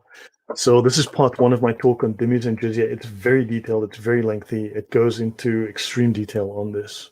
Did I made you a mod so that you can share the link? Because as not a mod, you cannot share the link. Okay, Can you I'm send not a a mod. text? Can you send a text? I've just dropped something in the chat, so I'll say hi. Just say my name. There we go. Just say hi. Okay, so guys, zakat is 2.5% on the annual saving. On the annual saving, brother, you are now the moderator. You have to share the link again. Oh, thanks. Okay. Yeah, So guys, I guys, should. if you want to have more detailed view of this, please watch this Lloyd's session. Any other question, guys? Because it's pretty late for Lloyd, so I need to get him. Like I need to Yeah, let it him is. go. But like, if I any gotta other work question, tomorrow. Thanks, guys. Yeah, so that's it. Look, if you have, drop them in the comments. I'll keep an eye on the comments. Otherwise, anyone can ask me to step up afterwards, and we can talk about this in another show. And but I do expect you to bring the rulings and to actually cite your sources. Show us your sources. I haven't hidden a single source. Everything I've used is linked in the reference. Everything you can find, so you can go look at it and you can tell me if I'm wrong. Every single source I've used. brother Lloyd, I'm sorry to state Yeah. again, but you have to share the link again because now you are a moderator. Earlier link did not go through. Yeah, and I did a second time. I did. Somehow it's not Drop. going through. Can you share me in the private chat of the StreamYard and I will share it myself? Because Okay. somehow maybe the Google mod is removing it. Oops. Now Lloyd has removed himself. Okay, that happened. That must have happened by mistake. Yep, that must have happened by mistake. Yeah, that was I clicked the wrong button. My apologies. So this is a link on Demis and Jizya. There you go. Okay, private chat. Let me share it to everyone. So guys, this is the link for Jizya. Yeah, Jizya that's part one. It'll be a by second part. Yeah, there'll be a part Jizya two. by Lloyd. There you go, guys. The link is now in the description so that you can go through it. Yeah. And so, guys, So thank guys, you. This is another question. Adam Seeker, if the Quran abrogates the Sunnah and the Sunnah abrogates the Quran, how do you determine which should be abrogated by and which when they contradict? brother. The scholars will never tell you that. That's their secret, right? That's their secret. So if you want to know, check the Sharia.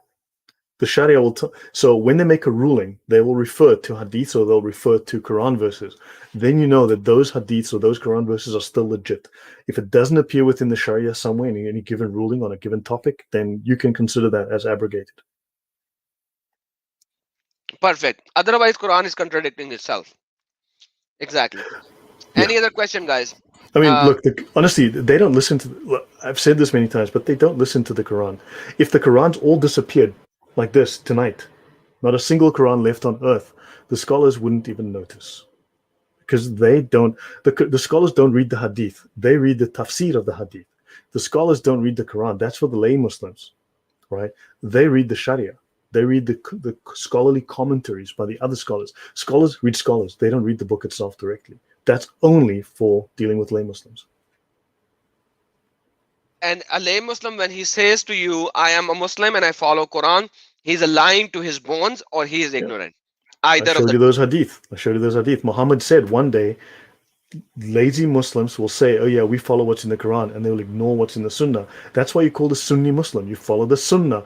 You're not a Quran Muslim. You're a Sunni. Sunnah Muslim. That is why you are Sunni. Yeah, and the Sharia contradicts itself too, people. Just seriously, it does that as well. So okay, there's one more question before we end, I think. What the Quran? Okay, that's not a question. That's a sarcastic comment. Sorry, my bad. okay. Okay, guys, thank you so very much. If I don't think I have not missed any question from you guys, but once again, this is not the end of it. I will bring Lloyd on my channel more often. He's doing an excellent job with a flat face. Quite frankly, I don't know why he has a flat face, but he has to he has to show these stuff with more passion, you know. But like, Yeah, no, Quranic Muslims. So someone has a question: are Quran only Muslims? Quran only Muslims are apostates. Well, they're not necessarily. They don't start necessarily as apostates, but they're certainly corrupt. They are fasik, and then when it gets worse, they eventually are banished and expelled as apostates. yeah, fasik. You have to define fasik because they don't know the fasik. It's I Arabic mean, term. just basically, I mean, just use it as corrupt. Yeah, You know, exactly. that's corrupt. They are corrupted. Their minds, their thinking, their knowledge is corrupted. They're following corruption. Exactly. They are fasiqeen. They are one of the fasiqeen. Allah said in Quran, La yuhibbul fasiqeen. Allah does not love the fasiqeens. That's Quranic as well. So guys, thank you so very much for being here. I have to let Lloyd go. It's pretty Yeah, late for him. yeah, it's getting to But once midnight, man. again, So please subscribe to his channel. thanks, Subscribe to his guys. channel. Support him. He's doing an excellent, excellent job. And we have to support everyone.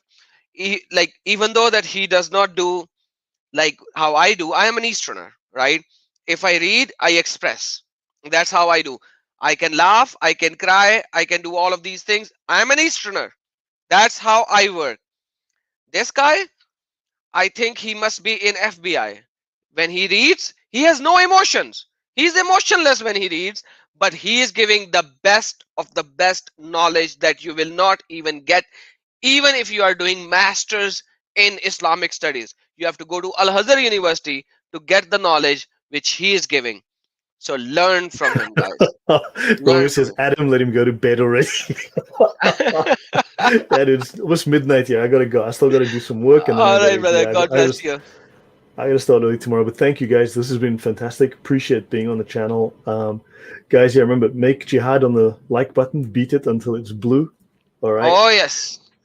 And I have like a And couple of dislikes as well. So Muslims did listen to our session. So that's good. They don't dislike anymore nowadays because they think that when they dislike while we are live streaming, I will know how many dislikes or how many Muslims watched, because I yeah, caught a few Muslims just on that, and I was like, come up live. So they don't dislike while we are streaming, they dislike after we stream. yeah, yeah, man. Yeah. So, but anyway, yeah, I haven't yet had one willing to talk to me, not even debate, just to come and talk to me. Not one, not a single one. I'm still trying. I've made invitations, so let's see if someone actually does come and just talk to me. I'm going to read the rulings and we'll discuss. And no Amen, one wants amen. to. And by the way, guys, he's not like me. Like me, I get passionated. I am angry, I am whatever you may like to call it, because you guys call me all of these things. So fair enough. This guy, man, come on, go talk to him. And I will come in, I will join in. I will definitely join in with him, because I will Yeah, show you from my perspective as well. And my perspective is his perspective as well. But Jesus is Lord. Jesus is Lord. guys. Yeah, Jesus is yeah, Lord.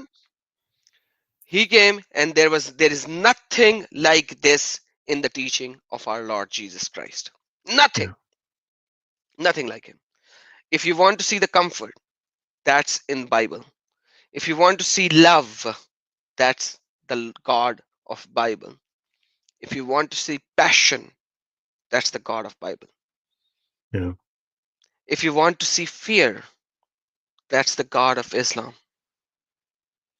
The yeah. God of True. Islam runs He's through the God who fear. hates. He's the God who hates. Exactly. That's the difference. 20 verses that I've shown, which says he does not love X, he does not love Y, he does not love Z, he does not love etc. etc. But what did God of Bible says? He so loved the world that he sent his only begotten son, who took the sins upon him, and he was made sin when he committed no sin. And he died on the cross for us. And then he showed to the world that I have the authority and the power over death. And he rose up. That's the true God. No other religion in the entire world where the God himself had did this much for his creation. No other world, Mm. no other religion in the entire world where the God did to this extent for his creation, that he would come and dwell in his creation, get stabbed and beaten by the creation, so that he could give the salvation to the creation and show the world how to live the life.